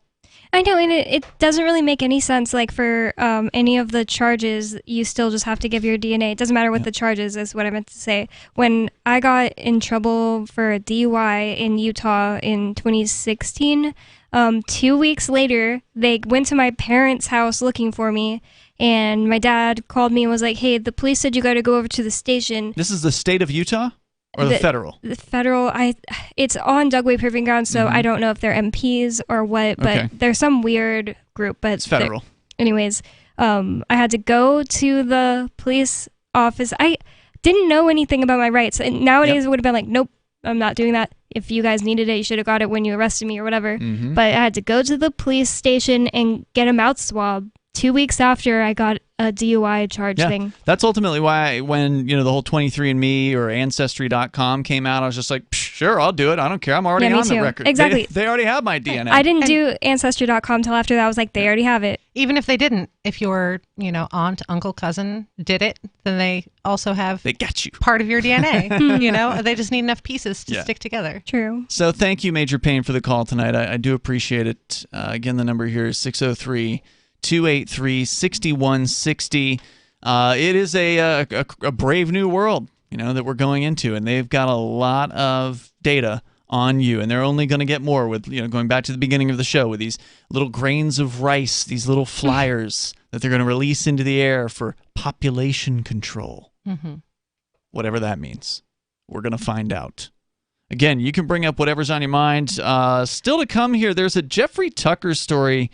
I don't know if we're going to get to it, but it's about the plexiglass out there. And then, Bonnie, you wanted to talk about the Met Gala, which was a thing that was in the news last week, I think it was. AOC, Alexandria Ocasio-Cortez, was stirring up some controversy with the dress that she wore, which I believe had tax the rich on it. Yes, the article from FEE is called Debunking AOC's Met Gala Claims About Taxes and the Rich. Let's talk about that coming up here in moments. And, of course, your calls and thoughts are welcome. You can join us here at 603-283-6160. That's 603-283-6160. You can take control of the airwaves here and bring up whatever is on your mind on Free Talk Live.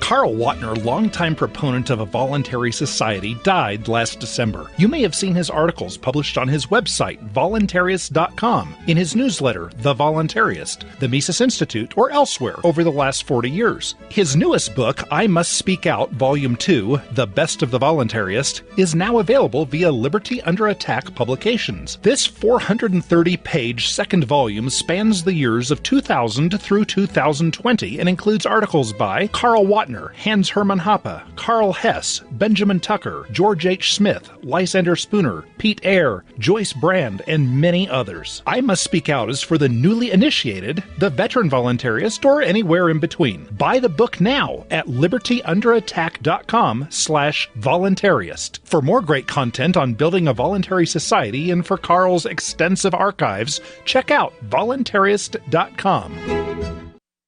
From Feature Story News in Washington, I'm Rebecca Foster.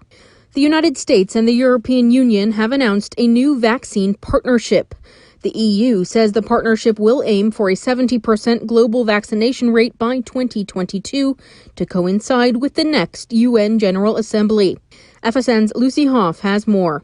Western nations had come under criticism from the World Health Organization for failing to tackle the issue of vaccine inequity, which had been described by the WHO Director General as a moral catastrophe.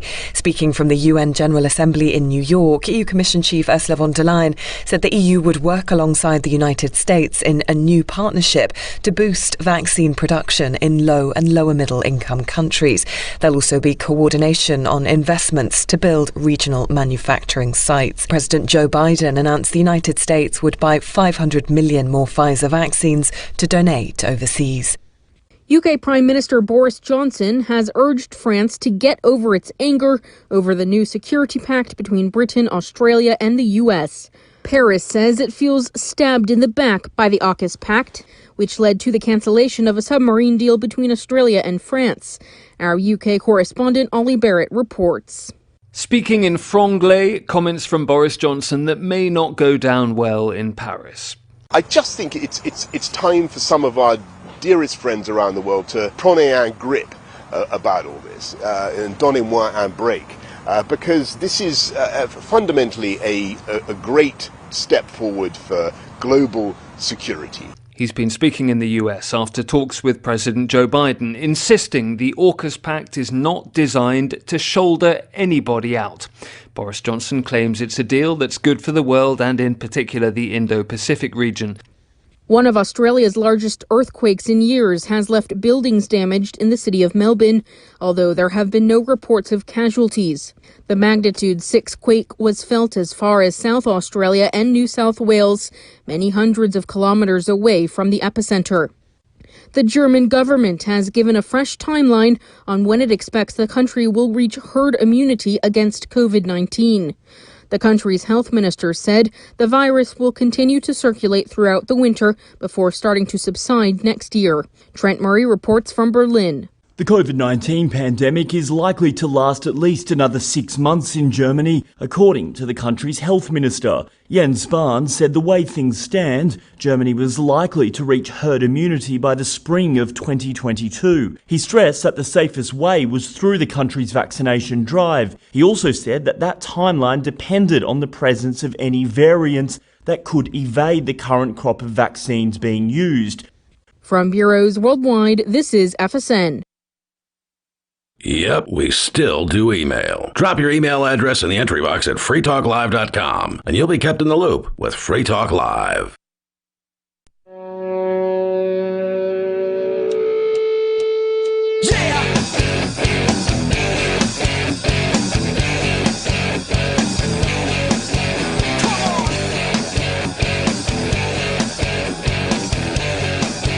This is Free Talk Live. If you want to join the show, you can just dial in here at 603-283-6160. That's 603-283-6160. Tonight, in the studio, it's Ian. It's Bonnie. And Lori. Bonnie, you wanted to talk about the Met Gala. I think we mentioned briefly that AOC was making headlines for her Tax the Rich dress. It was an all-white dress with Tax the Rich just sort of sloppily, ugly, written on it in red. Yeah. And this was apparently an event that cost about $30,000, I guess, to get tickets to attend.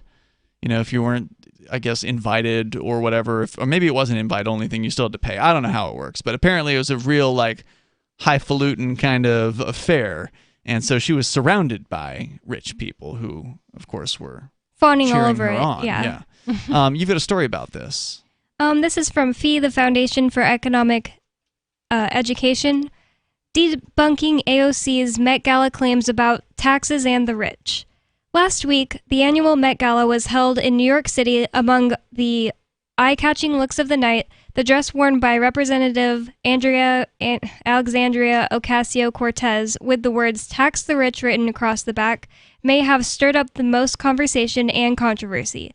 Many social media users pointed out AOC's apparent hypocrisy. To wear a dress slamming the rich, I put it in scare quotes because it is such a vague term, while attending an event where a single ticket cost over $30,000 is an inconsistency to say the least. Mm-hmm.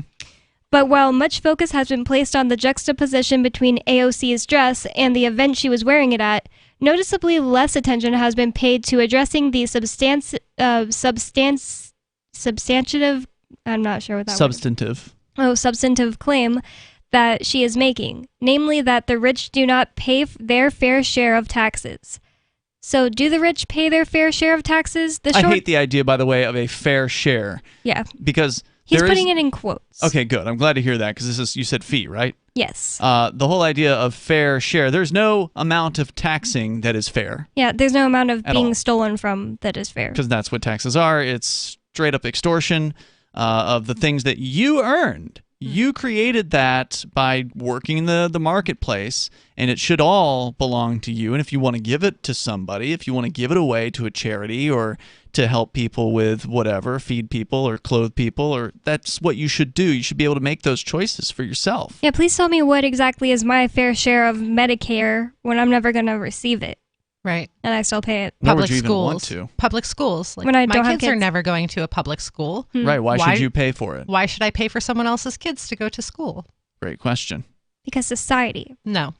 It says, do the rich pay their fair share of taxes? The short answer is yes, they do, by any objective measure at least. Using IRS statistics, the Heritage Foundation put together this helpful graphic, which I obviously can't show the radio listeners, which pretty easily debunks the myth that the top earners essentially don't pay taxes while the average American foots the bill. People such as Bernie Sanders, AOC, Elizabeth Warren, and others have basically built their entire brands off of this misleading idea.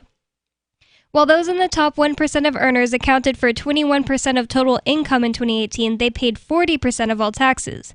And while those in the top 5% of earners accounted for 37% of total income, that group paid 60% of all taxes.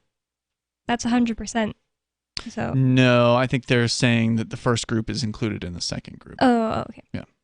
On the other hand, while those in the bottom 50% of earners accounted for 12% of total income, they only paid 3% of all taxes. This is not to say that we should increase taxes on those with low incomes. We shouldn't, as they deserve to keep their hard-earned money. Right. But rather, it is to point out that who AOC and others term the rich are already shouldering nearly the entire tax burden of the country. The thing is, this is a political statement on her part.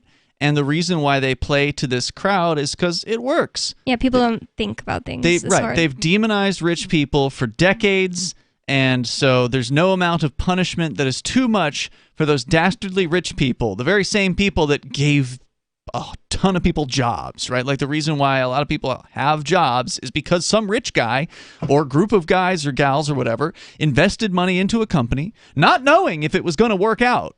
Right? You know, you're an investor in a company, you could lose everything that you invested in that, and there's no government there to catch you in most cases when you fail at business, unless, of course, you're General Motors or the banking system. Right? So unless you have political connections, when your business fails and goes under, you lose it all. So these people put up their money at total risk and hired a bunch of people, and then the very people, some of them that they hire, say, tax the rich, screw the rich. Well, they made those jobs.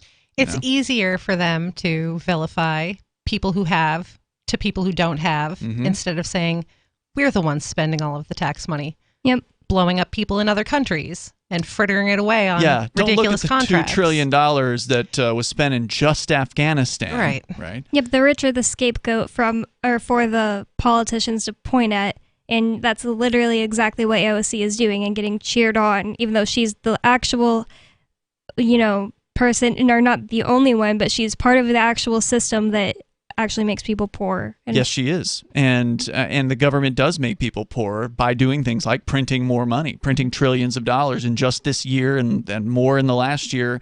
That tremendously increased the money supply, and that hurts poor people the most. But no one's talking about that. Well, what better way to make people more children than have to depend on you, have no other choice. They need the government handouts. They need your handout. They need your food stamps or, the monthly check that's coming to buy diapers. And now you are completely dependent upon the government, daddy government. And they think you're good because you give them all of this. Right. And by the way, when we were at Bonnie and I went to a protest on Saturday, and it was probably mostly, right-wing people and libertarians. I don't want to make it sound like libertarians are right-wing, but those are the types of people that were at this particular event. That a lot of people were in favor of independence, like New Hampshire seceding from the United States. But of those who were like on the fence or uncertain, one of their concerns was Medicare and Social Security. So even these...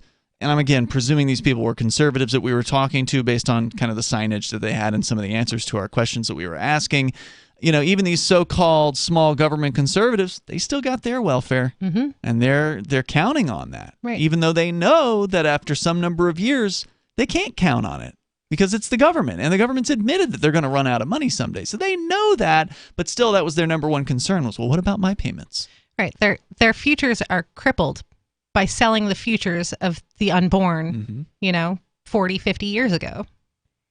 It goes on to say, why begrudge the rich? Progressives argue that even though the rich may outpay their percentage of total income in taxes, raising them is still a moral imperative because the income was most likely gained through exploitation. Well, look, this is one of the false dichotomies is that, rich, bad, non-rich, good. Thing is, some rich people, bad. Some of them, good. And they don't get into any sort of shades of gray here. It's just, if you're rich, you must be a bad person. If you're rich, you must have gotten that way by taking advantage of people. And there's no doubt there are those people. Most of those people work hand in hand with the government to make sure that their corporation is on top and absolutely is taking advantage of people through government force. Like we were just talking about with this guy coming up with these new building requirements. He wants to force those building requirements down every company's throats in Europe and get rich as a result of that. With the government gun. But then there are people who got rich through the actual providing of a product or service to people that wanted it and built their business from ground zero, starting at $1, or nothing in their pockets, and shined shoes for a living to earn the money to open up their first restaurant and then turned it into a chain and, it was a tremendous success. And a lot of people became successes because of that person's success. So those people just get lumped in with, abusers, and it's just not fair. We can talk more about your story here. The Foundation for Economic Education report on quote-unquote tax the rich, AOC's outfit at the Met Gala. 603-283-6160 allows you to join us here, which will be in the remaining moments of Free Talk Live. Coming up, that's 603-283-6160. This is Free Talk Live.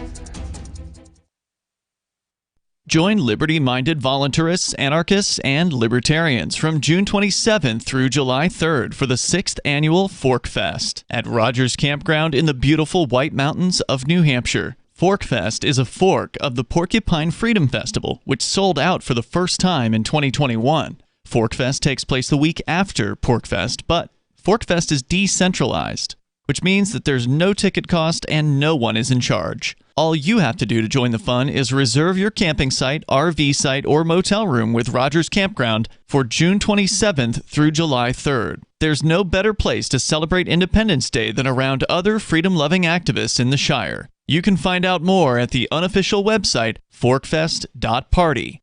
You can also connect with other attendees on the Forkfest Telegram and Matrix chat rooms, as well as the Forkfest Forum.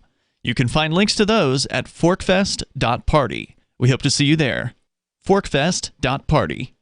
The new 4th edition of Healing Our World, The Compassion of Libertarianism will take your understanding of liberty to a deeper level and has over 1,300 updated references, new cartoons, and a foreword by Dr. Ron Paul. With discounts for multiple book purchases, the 4th edition of Healing Our World is a great gift for the liberals, pragmatists, environmentalists, and Christians in your life who think libertarianism is cold-hearted. Get yours today at healing.freetalklive.com and use promo code FTL for a $5 discount. If you want to know the latest about Free Talk Live before we go on the air, all you need to decide is how you want it delivered. It's your choice. Visit news.freetalklive.com to receive our usually weekly news updates by email. Plus, we have a Twitter account at twitter.freetalklive.com, and you can follow us on the decentralized Mastodon platform at toot.freetalklive.com. So please follow us at toot.freetalklive.com and sign up for our emails at news.freetalklive.com.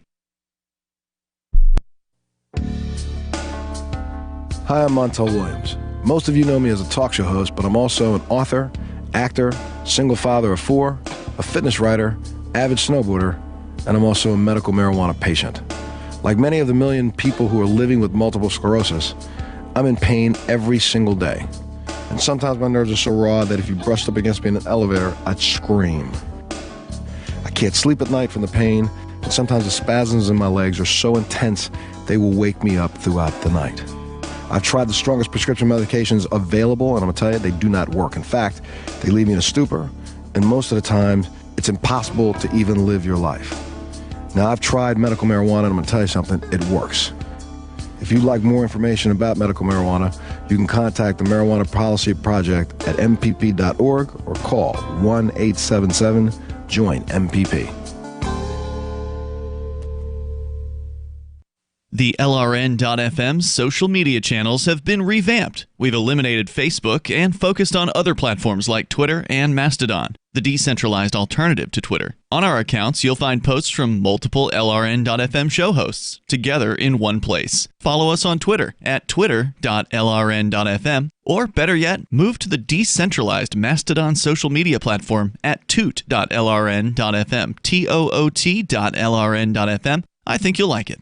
My name is Jacob Hornberger. I'm president of the Future of Freedom Foundation, which Congressman Ron Paul awarded for having an outstanding freedom website. Write us at fff@fff.org, and we'll send you a free 3-month subscription to our monthly journal of libertarian essays and our booklet, Economic Liberty in the Constitution, which George Mason University economics professor Walter Williams praised in a recent column. That's fff@fff.org. Got Telegram? You can follow our channel there and discuss show prep with other listeners at telegram.freetalklive.com.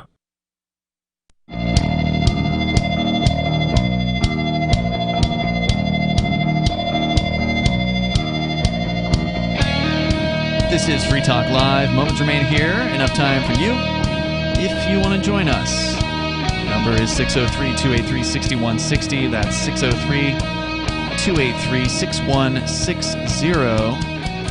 And in the studio with you tonight, you've got me, Ian. Me, Bonnie. And Lori. And I want to say thanks to May Esclavo, who is a gold amplifier. May is contributing $10 a month to the AMP program over at amp.freetalklive.com. That's amp.freetalklive.com. You get some cool perks, some benefits from doing that. You can use your debit card, credit card, or PayPal over at amp.freetalklive.com. So thank you, May. May like M-E? M-A-Y. Oh. May Esclavo. So thank you for that. We're going to continue with your calls, and then, Bonnie, you're going to share more from the Foundation for Economic Education on, quote-unquote, tax the rich. Very popular phrase, targeting rich people as though they're all just evil, corporate overlords, and that's just not true at all. But we'll continue with that. First, David is on the line in Michigan. You're on Free Talk Live. Hello, David. Hey, Ian. Hey. Rest of the crew there. Hey, David. Birthplace of the Republican Party, Jackson, Michigan. I'm out here in the county of it. But I tell you, I think what I wanted to touch on first is you folks are getting the word out over these airwaves. Yes, yeah. We're on the radio there in Jackson. Of radio. Yes, at WKHM. Correct. Anyways, the point is that your voices are being heard. And I listen to a lot of radio, a lot of it. I don't particularly tune into some of the regular, what we know is the left-winged, so-called media as such. But you folks, amongst a bunch of other places, are getting the word out, because I believe New Hampshire's state motto is, let me get this correct, live free or die. That's right. Now, of course, the rest of the quote is, death is not the worst of evils, and it's a fine quote, and I'm glad that we have it here. Michigan's not too far away, and believe it or not, other little segments of Michigan, of course, we're right along the I-94 corridor, Jackson, between, say, Kalamazoo and Detroit. But the rest of the state, including the Upper Peninsula, is basically we're living free or die. Okay. Thanks for the time. For the time, Muggs. Thanks for the call. I appreciate it. I don't know if I believe it, because people like our friend Nobody, they left places like Michigan to come here to New Hampshire. People, who realize that the only sensible solution to achieving liberty in our lifetime is to actually gather together. I mean, it's one thing to be out in the middle of the woods, in the frozen tundra of Michigan or New Hampshire for that matter. And yeah, you're mostly going to be left alone as long as you pay the property tax bill every year. They're going to leave you alone if you pay them. Yeah, that's what I was thinking, because he said the Upper Peninsula, and I remember... what's his name? Captain. He's from Wisconsin, so not the same thing, but close. He was saying that they consider people who live in the Upper Peninsula of both of those states, Wisconsin and Michigan, just like not even from the same place as them, because they're like, even they are like, who would want to live there because it's so cold and desolate. In the middle of nowhere, yeah. Yeah, I don't know. I don't know if I believe it. I mean, a lot of people were complaining about Michigan in the last year with coronavirus crackdowns and restrictions. And again, New Hampshire also wasn't the freest place as far as those restrictions were concerned. But their governor was supposed to be one of the worst. There absolutely was one of the worst. And she's still there from what I understand. But it's not about politics. It's not about the Republicans or the Democrats or this governor or that governor. It's about getting people together who are of a like mind. And that's why New Hampshire is the best bet for freedom. It's not Florida. And Florida's good on the list of the rankings of the states. There's no doubt about it. If you look at the Freedom in the 50 States study, Florida is like up there with New Hampshire. It's a close ranking. It's like 1 or 2 or 2 or 1. I forget which one is which. It changes a little bit over time. But I lived in Florida for 26 years. I'm telling you, that's not a free place. It's a police state down there. There's cops everywhere in Florida. And I know neither of you have spent any, I don't think, time in that place. But even if it weren't a police state, it would still be nearly impossible to have any kind of meaningful effect in a place where there's over 20 million people living. And it's a huge landmass by comparison to somewhere like New Hampshire, where you can easily drive from pretty much anywhere in the southern tier of New Hampshire to the Concord, the capital, in like an hour. Would it take us an hour to go to Concord today, I think? We went there this morning. And that means that you can be more active in the political system here than you can in a place like Florida or Texas. You said it took 3 days for you to drive across Texas? 3 days. Yeah, it took 3 days. We had to stop a few times to sleep and such, but it took 3 days. I mean, we were in San Antonio when I went down to pick up Bonnie earlier this year. It took at least 6 hours to drive out of the state. Like 8 hours. It takes 8 hours to drive. Just to get out of that one part of Texas, which wasn't that far from the border. Yeah, we were going across. The whole thing? Yep. Jeez. We had to. So, you don't have a chance in a place like that. No. Even if you love freedom and even if there's some better things about those places than where you're living right now, if you love liberty and you care about it and you actually want it to succeed, you've got to go where the largest concentration of people who are like you is. And I'm not talking about conservatives. I'm talking about libertarians. I'm talking about people that actually understand the non-aggression principle and want to see it put into play. So if you're serious about it, I'd recommend checking out the Free State Project or go to move.shiresociety.com and check out the Shire Society. Both of those are good reasons to consider a move to New Hampshire. Yeah, if you live in a place where it's all conservatives like Texas or Florida, expect them to just be like, you're a criminal if the government goes after you. Mm-hmm. Yeah, Texas will put you in prison, you're smoking pot. And everybody will be out. like, well, you're a criminal. Yeah, both sides want control, loss of bodily autonomy of the person, just in different ways. Absolutely. So let's see, Bonnie, where were we here in the Foundation for Economic Education story? He's going to get into why does he think that the government wants people to begrudge, quote unquote, the rich.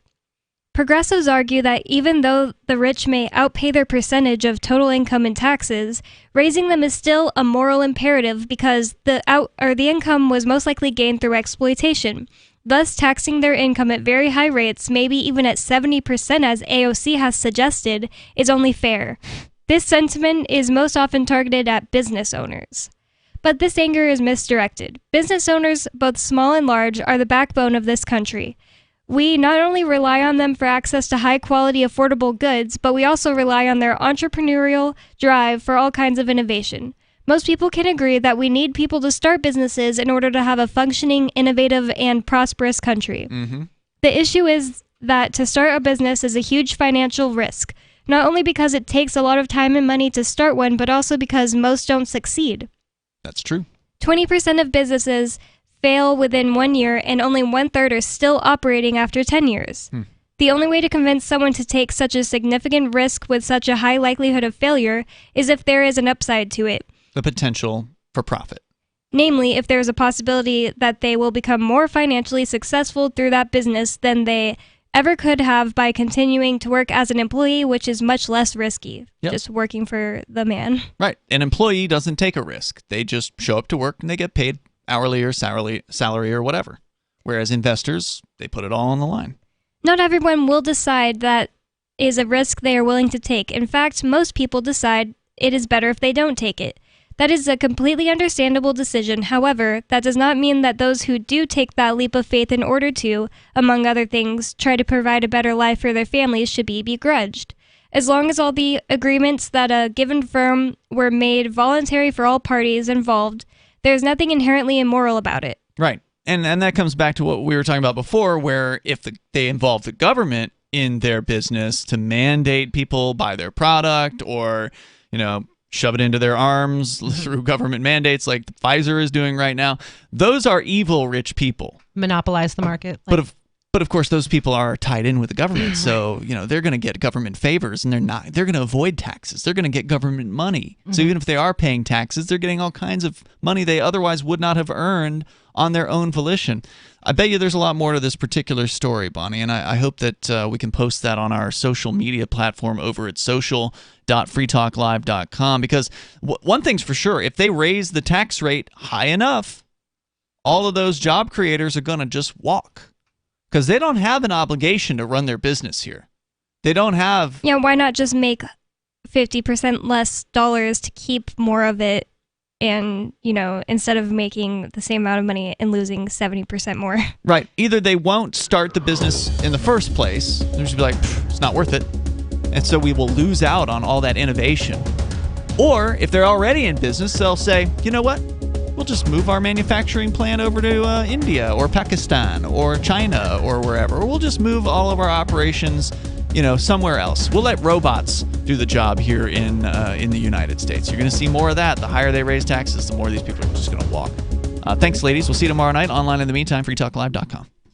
Are you tired of governments murdering people around the world? Stop using their money. There is an alternative. Bitcoin is a stateless, free market, non-political currency. Bitcoin cannot be inflated or controlled by any government. By using their money, you are helping the state. Stop doing it! You have an incredible alternative available now. Learn it, use it, spread it. Get started with Bitcoin at bitcoin.com. That's bitcoin.com.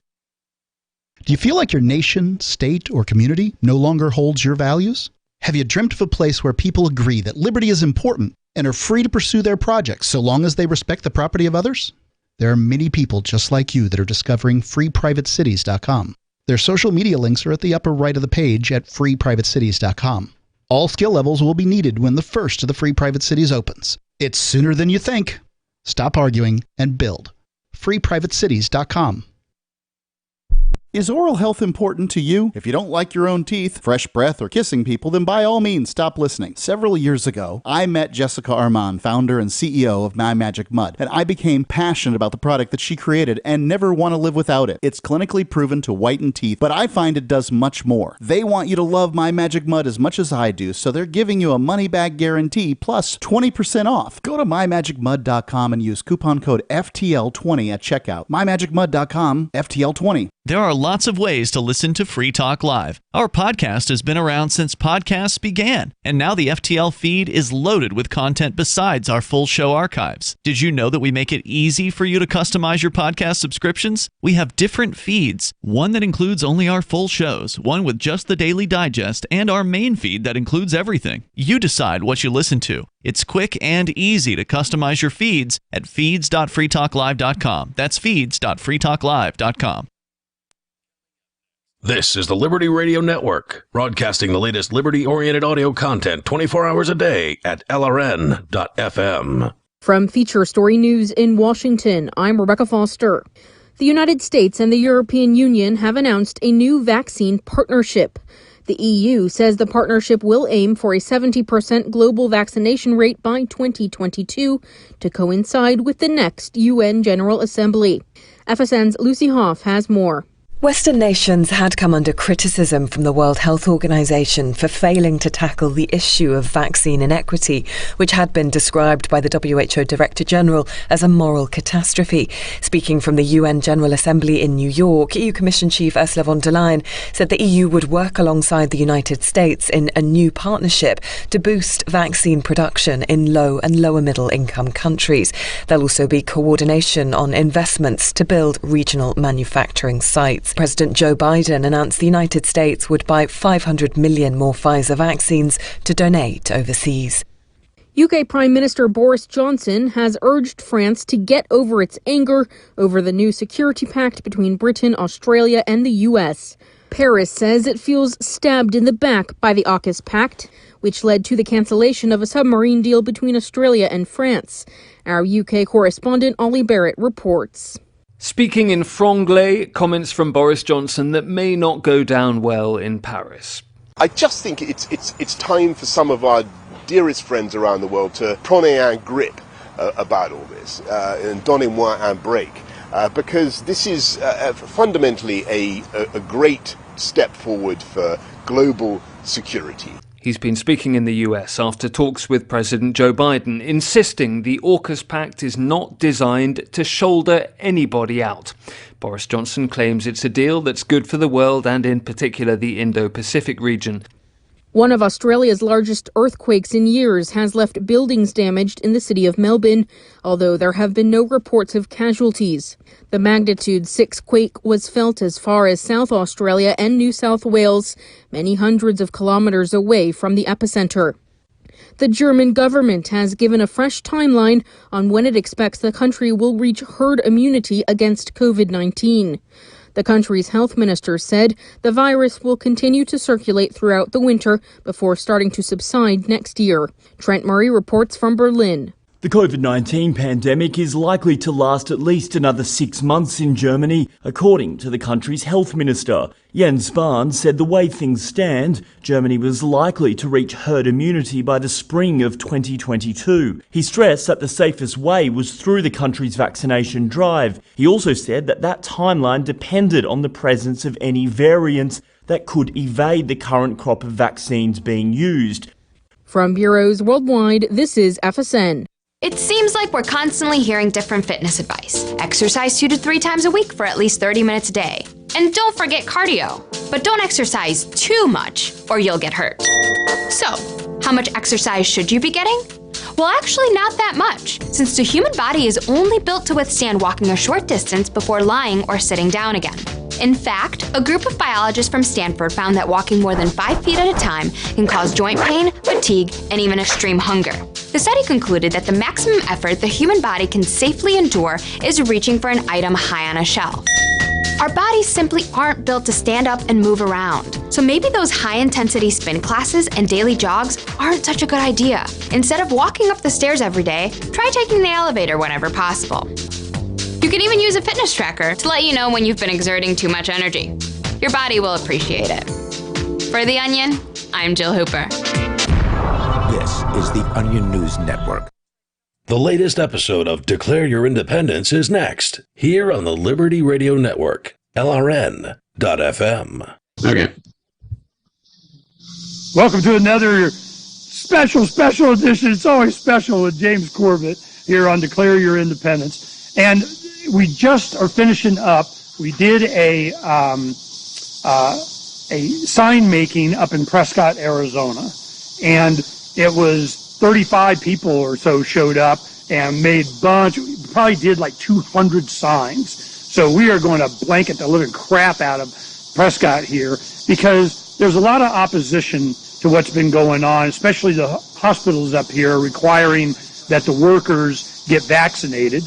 And I don't know. Do you think most of them, enough of them they're worried? I know of 9 that are preparing to lose their, they're preparing to not have a job after November 1st. 9 in Prescott, Arizona. So they're worried, and they needed to have, support.